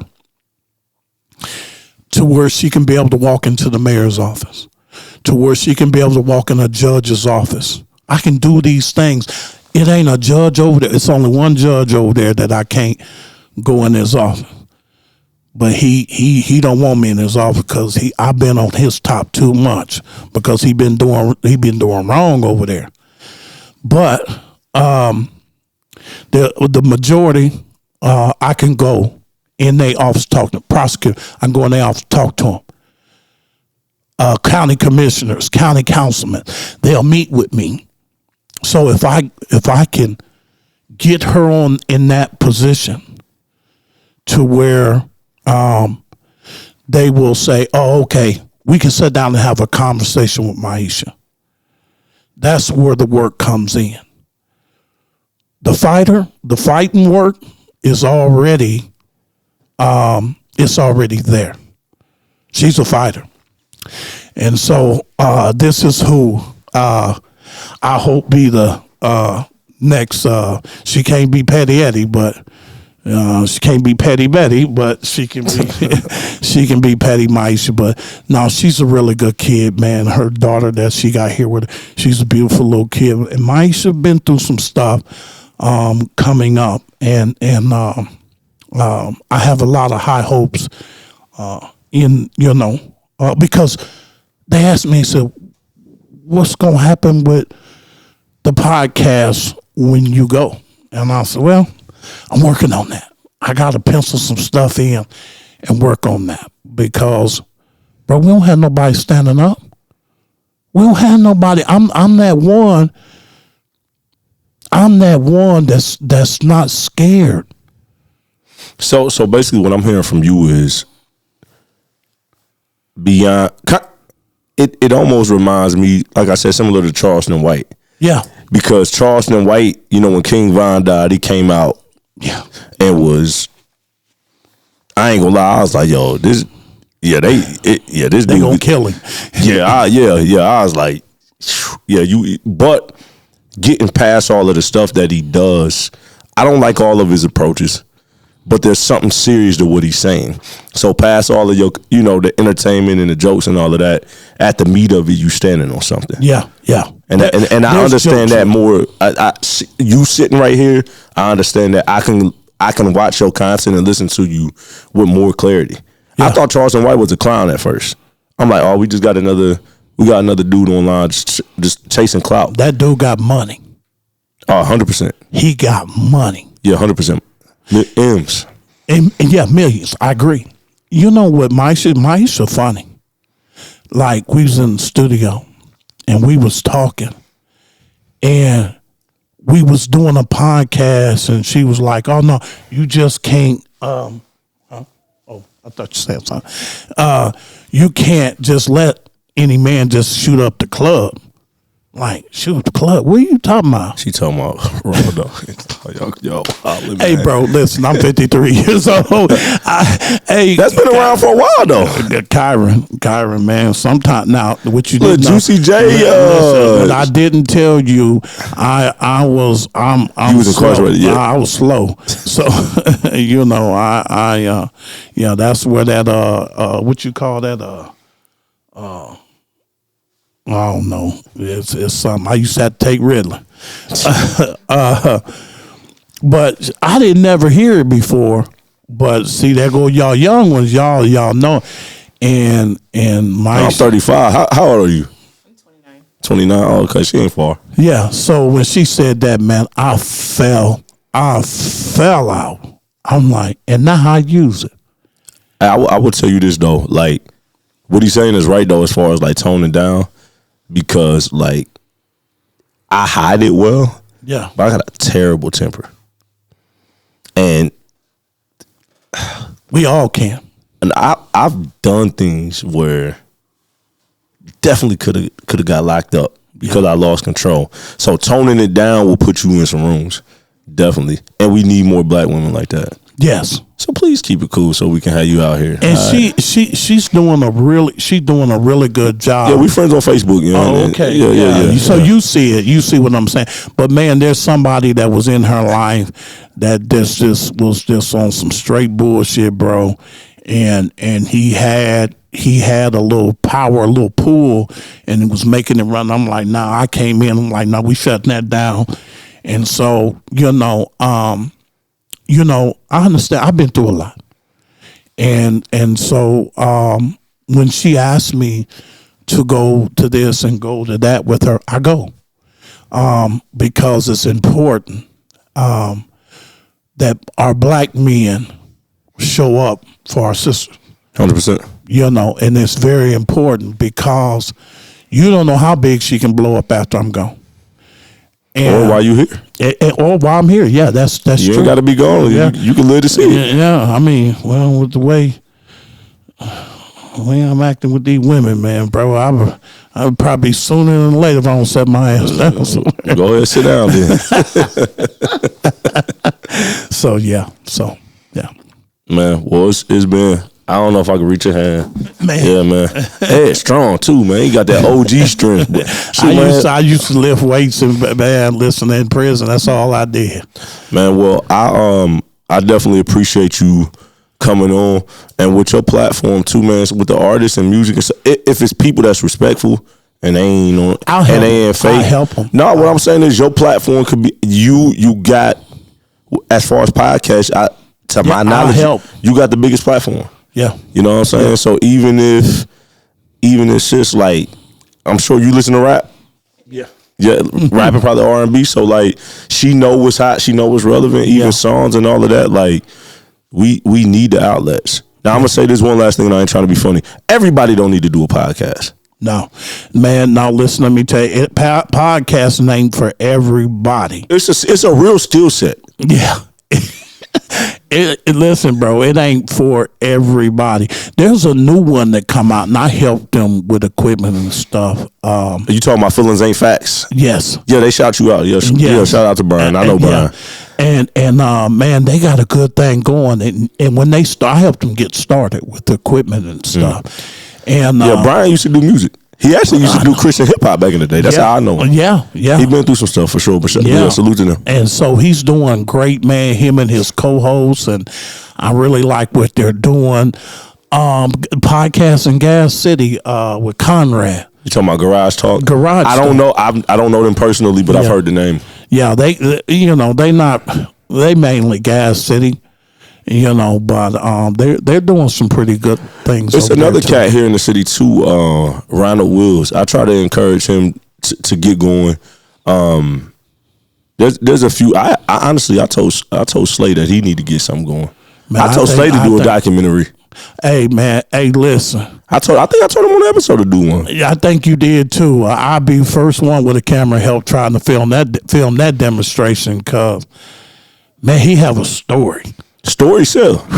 Man, people love the Bible. The Bible ain't nothing but stories. Yeah, exactly. So, Slade, man, there's so much talent. Like we were saying, man, he could do something major, bro. He really could. So, yeah. For sure, man. Well, hey, man, we appreciate y'all tuning in. We know it was a long one. This is actually the longest episode I've ever done. Well, there was a lot to cover. It was, man. Plus, I don't know how to shut up, you know. So. Nah, you a professional. Keep like you a I don't even really need notes. Like you can definitely get it, man. Well, we appreciate y'all, man. Check out the Airbounds Live After Dark. That's the title, right? Yep. Check the podcast out on everywhere. Check out the Kyren Monteiro show. We're gonna keep chopping it up, but we out y'all face, man. Salute.